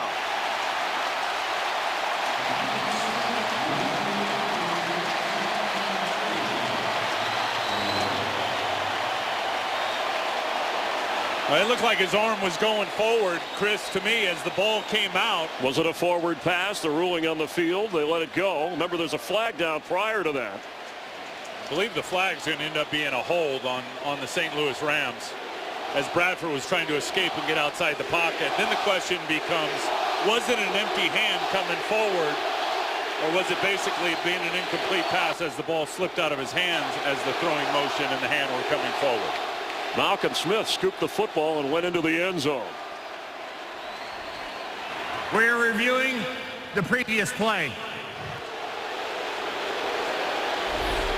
Pressure applied on Sam Bradford as he was trying to get rid of the football. Yeah, the hold's right there on Brandon Mebane. You see that from Shelley Smith. Now let's watch the hand.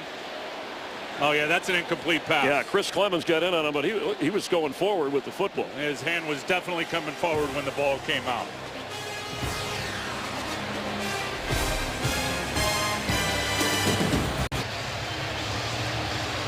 Ruling on the field was Sam Bradford's fumble. Touchdown Malcolm Smith for Seattle, but under review. Let's take a closer look. This looks like a forward pass. Well, it sure does. And Steven Jackson was coming on a crossing route. It looked like Sam had pumped once and then recocked to throw it again, and the hand was coming forward when the ball came out. Chris Clemens applying the pressure, and Jeff Triplett has had a chance to take a closer look as all scoring plays and turnovers are reviewed upstairs. And more importantly, the ball was in his hand when it was coming forward before it came out.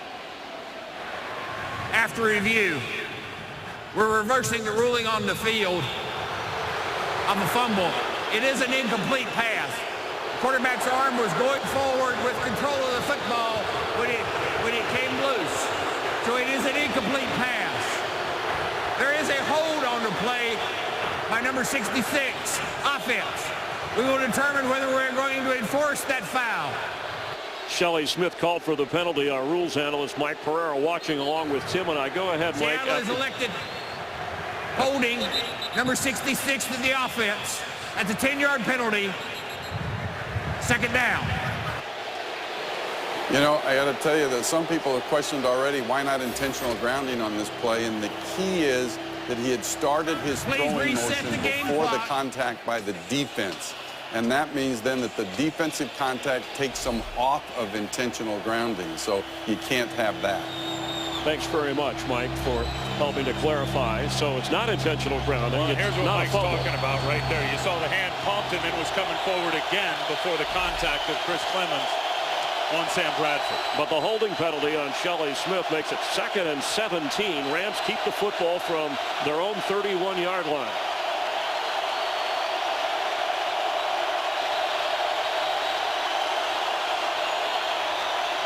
Incomplete. Chris Givens, the intended receiver. The 49ers have defeated Arizona 27-13. San Francisco wins the NFC West.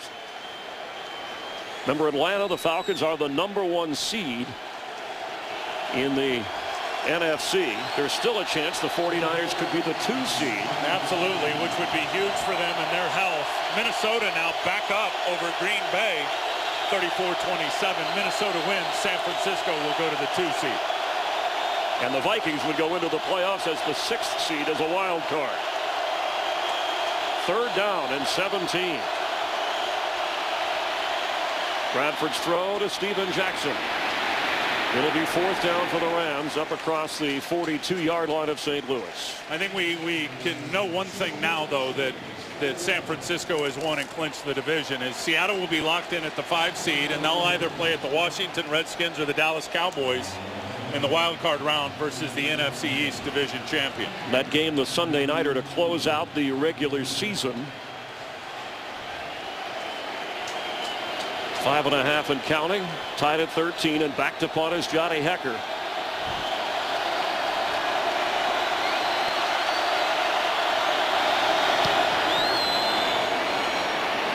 Leon Washington lets it go and into the end zone. Seattle will take over at the 20. There's a flag down back in Ram territory after a 57-yard punt. 22 penalties combined in this game. That's what's been accepted. Been a killer for St. Louis. 14 so far on the day, maybe more to come. During the kick, holding number 52 of the return team. It was a touchback, therefore penalty would be assessed from the 20-yard line. First down. That's on Alan Bradford, the former running back at USC, switched to linebacker, was with Tampa Bay and up active because of injuries to Leroy Hill. Ron Parker released this week for Seattle. So now Russell Wilson starts at the 10-yard line. I mean, be careful how many times you want to throw it. I know you want the win for Russell Wilson. You want to finish on a high note. The last thing you need is one of those defensive linemen lowering the boom off. Low snap, hand off Marshawn Lynch. Let's get a game break. Did he hang on to the football at the end? He did. Let's check in with Patrick O'Neill. All right, Chris, thanks. Vikings and Packers going toe-to-toe. Here's Adrian Peterson, has 163 on the day. He's 45 away from passing Eric Dickerson, but here's Christian Ponder. So the Vikings need this game to make the playoffs. He rolls out and hits Michael Jenkins for 3 yards, but Aaron Rodgers and the Packers have the ball down by 7. Chris and Tim. Thanks, Patrick. Again, the Vikings win. They're in. And the Niners are the 2 seed. Oh, the ball is loose. And it's still rolling around. And if Seattle got it back, it'll be enough for a first down.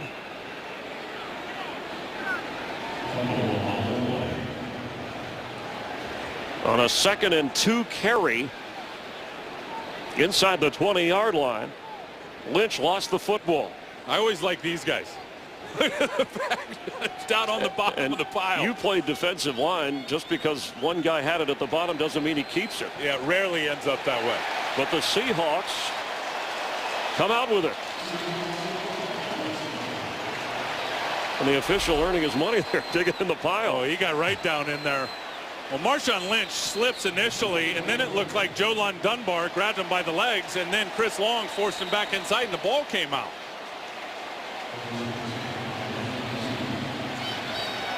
Yeah, nobody knocked it out. The ball just came out. Had it in his left arm and was falling, but Seattle comes up with it. And they get a first down. Russell Wilson throws it away. Pressure coming right away from Chris Long, who has had a terrific game today. Really fine job by Quentin Michael, too, recognizing the concept of the play and got right out to that flat route. Russell Wilson had nowhere to go with the ball, and Chris Long was about to hit him again. The Seahawk defense leading the NFL in points allowed, just 15.5 a game. Right around that mark. The Rams are going to win. They have to top that. But a team that scored 150 in its last 3. Seahawks at 13 right now. Russell Wilson keeps across the 26-yard line, where it'll be third down. Wilson 13 out of 17 for 202 yards and a touchdown. He's also run for 38 yards. Lynch is at 91 yards rushing. But a pivotal 3rd and 5. Hey, 4 down! Hey, hold 5-5! Hey, squeeze 5-5! You hear Max Unger, the center, saying 4 down. Those are the 4 guys that the offensive line has to block. The running backs will be in charge of the other guys if they bring the blitz. And here it comes. And Russell Wilson gets out of it and throws. He's open, and Golden Tate is still going. inside the 30 of the Rams. Oh, Russell Wilson can make things happen. 44 yards. James Laurinaitis had Russell Wilson in his hands. He is so slippery, Chris, and I'm telling you, it's an advantage at 5'10" and 10.5, whatever he is, to be able to duck guys. And there he just ran away from James Laurinaitis. And then the body control of Golden Tate, it's really impressive to watch. From the 29 of the Rams. Picked up a lot of extra yards after the catch the back end of this season. Michael Robinson knocked down at the 25-yard line. Russell Wilson officially listed at 5'10" and 5'8", so under 5'11".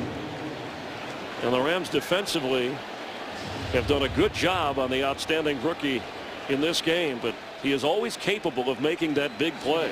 Well, he never panics. I mean, you think of 6 sacks, multiple hits on Russell Wilson. He hasn't changed one iota how he plays and how he feels about that pressure and that pass rush. And he is just focused, never any panic in his eyes despite what's coming at him. On 2nd down and 6, Lynch inside the 20-yard line.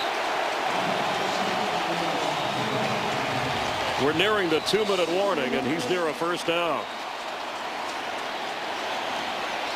Tell you, Zach Miller has had a fine season blocking the edge, and he was the guy that time that sprung Marshawn Lynch, the tight end. It is a 1st down for the Seahawks with 2 minutes to go.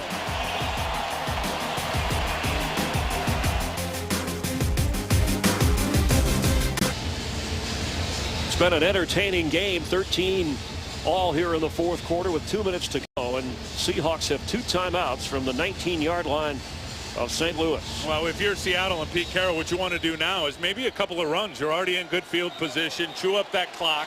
Make St. Louis use their timeouts. And that's the guy right there to feed the ball to, Marshawn Lynch. The 49ers have won already. The NFC West is theirs. Seattle is the 5th seed as a wild card. They'll go on the road in the playoffs. But they want to go on a winner.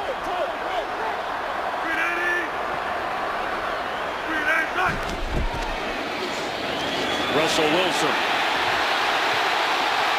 Russell Wilson inside the 5 of the Rams.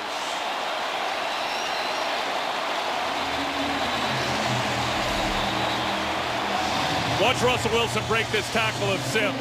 I mean, look at the straight arm, that low center of gravity. Someone's hurt down on the field. Looks like Janoris Jenkins. The Ram rookie corner is down after a 15-yard run. 1st and goal for Seattle.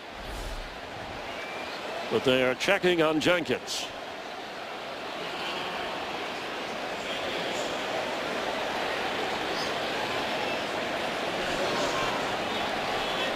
Second-round draft pick from North Alabama, who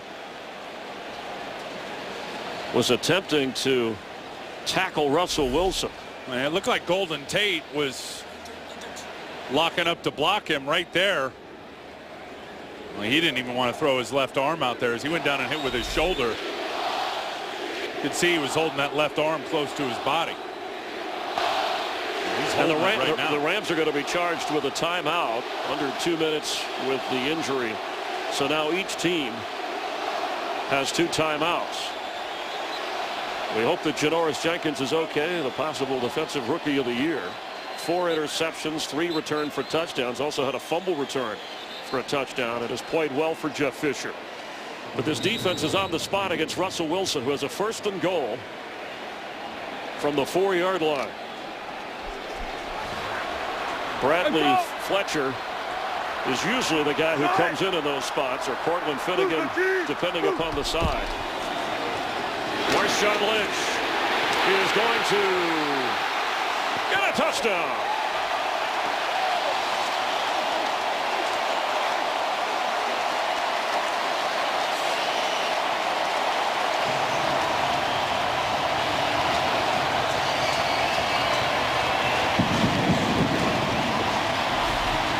This is just drawn up perfectly. A couple things. You get a good kick out block here, but St. Louis is coming down inside. Laurinaitis over the top. Can't get there quick enough.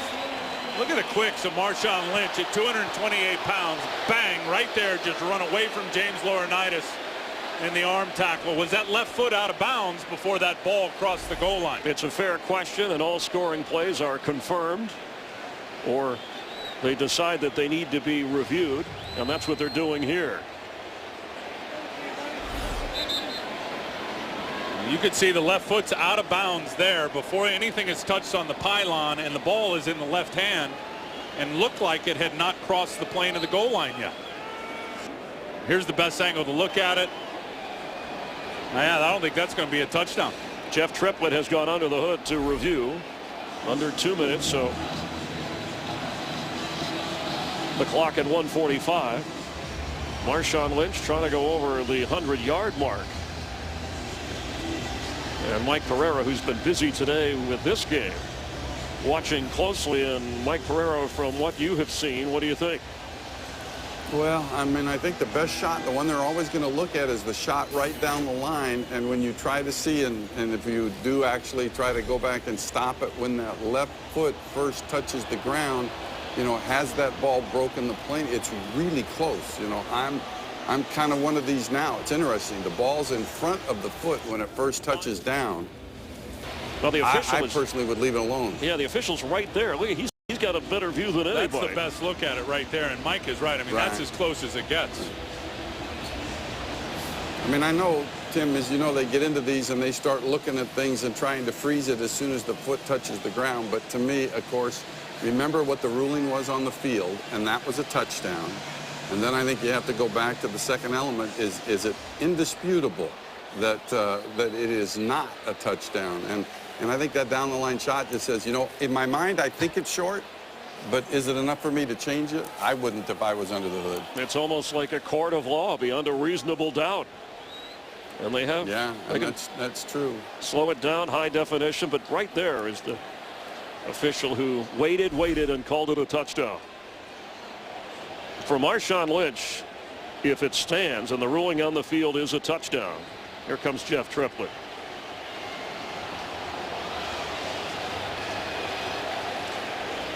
After review, the ruling on the field is reversed. The runner's foot hit out of bounds at the half-yard line. The ball did not cross inside the pylon.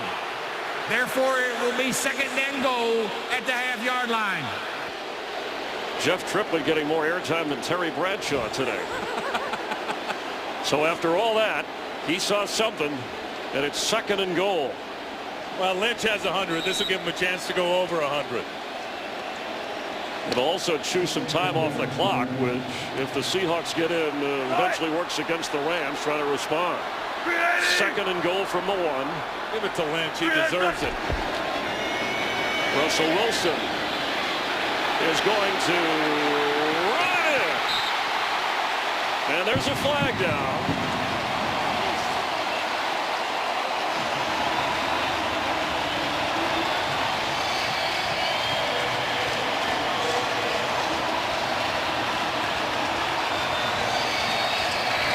Offside, defense, left defensive tackle. That penalty's declined. Touchdown.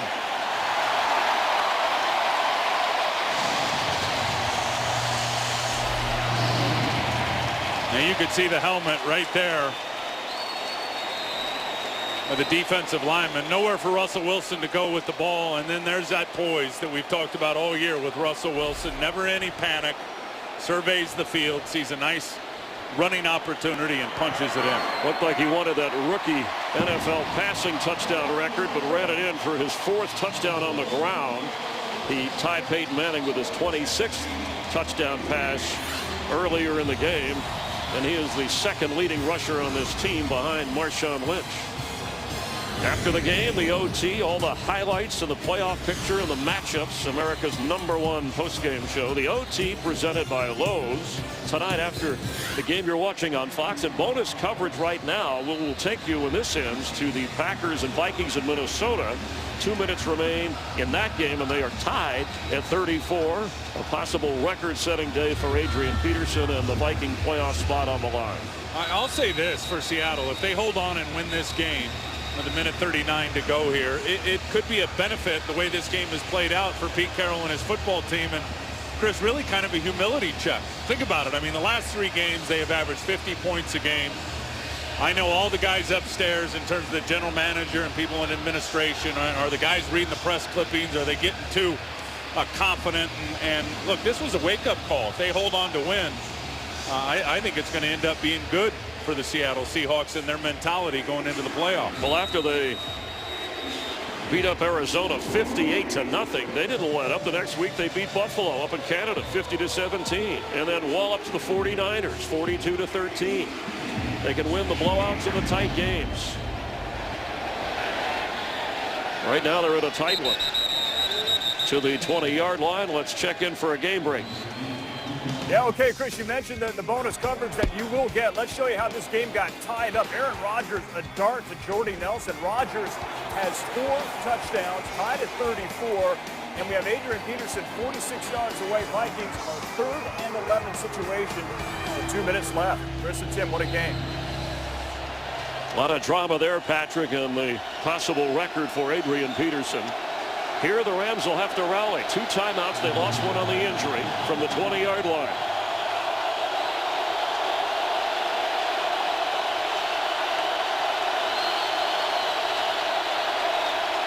Bradford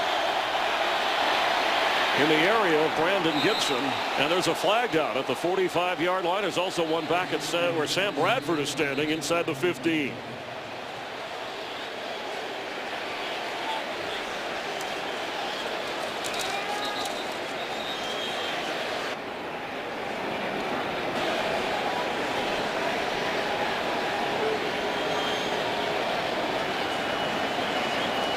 Yeah, I think they might get Bruce Irvin for a roughing the passer here, and then also a pass interference down the field on Seattle defensively.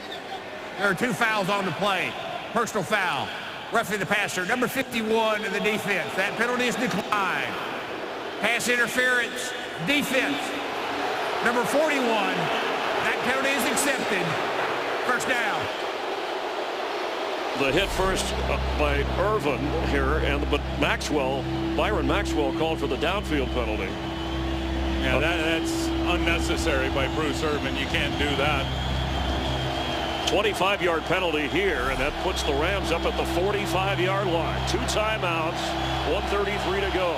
24 penalties, Chris, in this game between the 2 teams.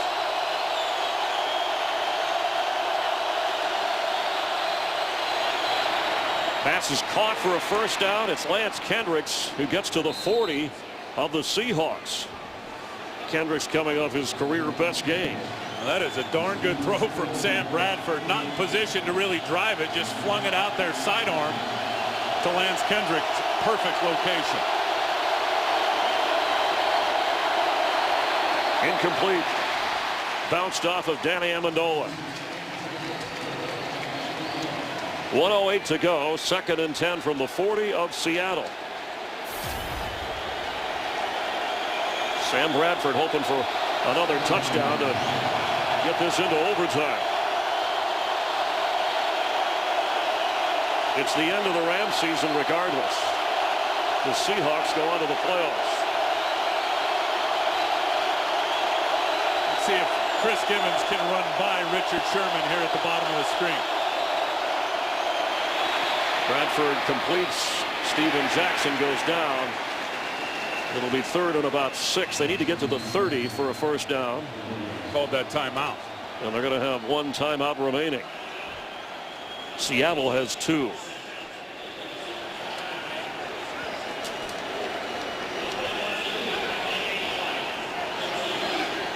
They mark the ball just beyond the 35-yard line of Seattle. Friday, one of the best bowl games of the year on Fox. You'll see Heisman Trophy winner Johnny Manziel lead 9th-ranked Texas A&M against Landry Jones and the 11th-ranked Oklahoma Sooners. The AT&T Cotton Bowl Classic, Friday, 7:30 Eastern, 4:30 Pacific on Fox. It'll be 3rd down and 5. Trailing by 7. Sam Bradford has not been sacked today.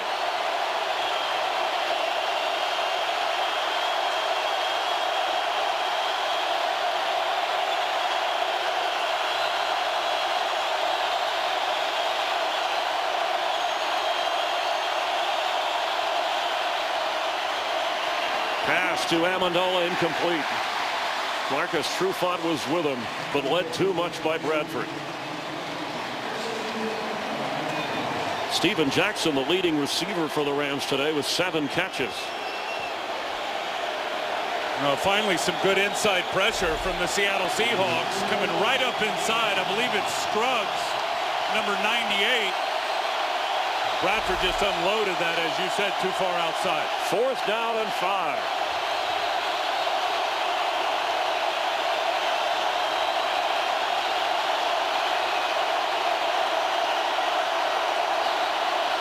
Pressure coming. Bradford running. Can he get the first down? Yes, and he gets out of bounds. What an athletic play by the 6'4", 225-pound quarterback. Tell you, good job in protection by the offensive line. I'm telling you, and it was all hand signals.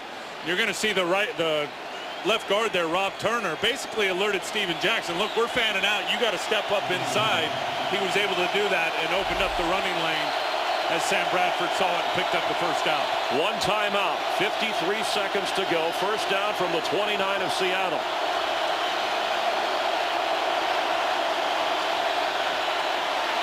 Bradford's throw is incomplete.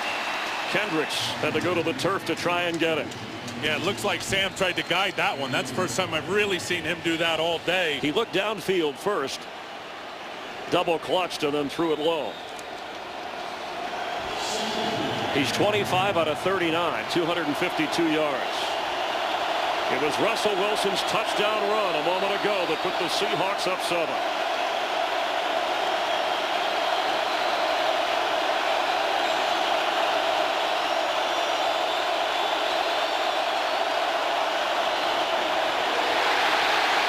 Incomplete. Earl Thomas came in and hammered Sam Bradford. Well, and he comes from no man's land. Look at how fast Earl Thomas is right up the gut. They send KJ right up inside, which chews up the running back, Steven Jackson. The Tasmanian Devil unblocked. And Pete Carroll loves it. He'll never run out of energy. 3rd and 10.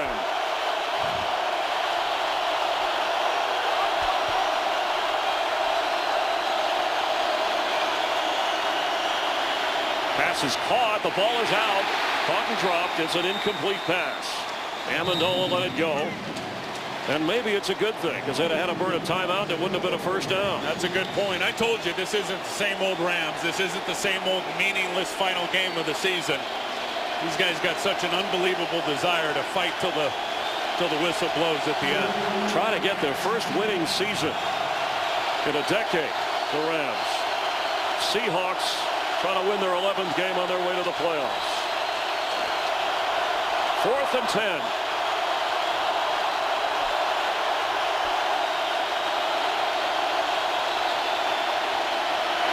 Bradford intercepted.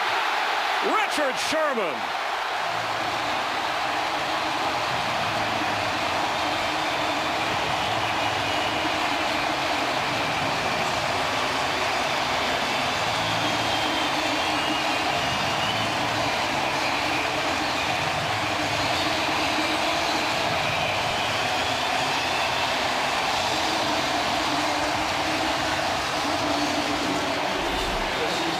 His 8th interception of the year. And he just baits this the whole way and plays to the outside, and then look at him just undercut that route. It was almost like, all right, I'm going to play way out here. I'm going to give the in route.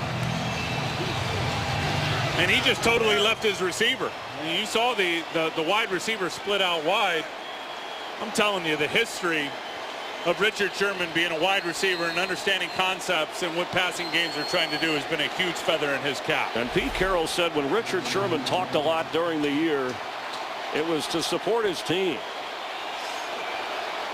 Winning his appeal, and the Seahawks winning a game they had to go to the wire with St. Louis. Jeff Fisher has made the Rams a much better football team as Seattle heads to the playoffs with their 11th win.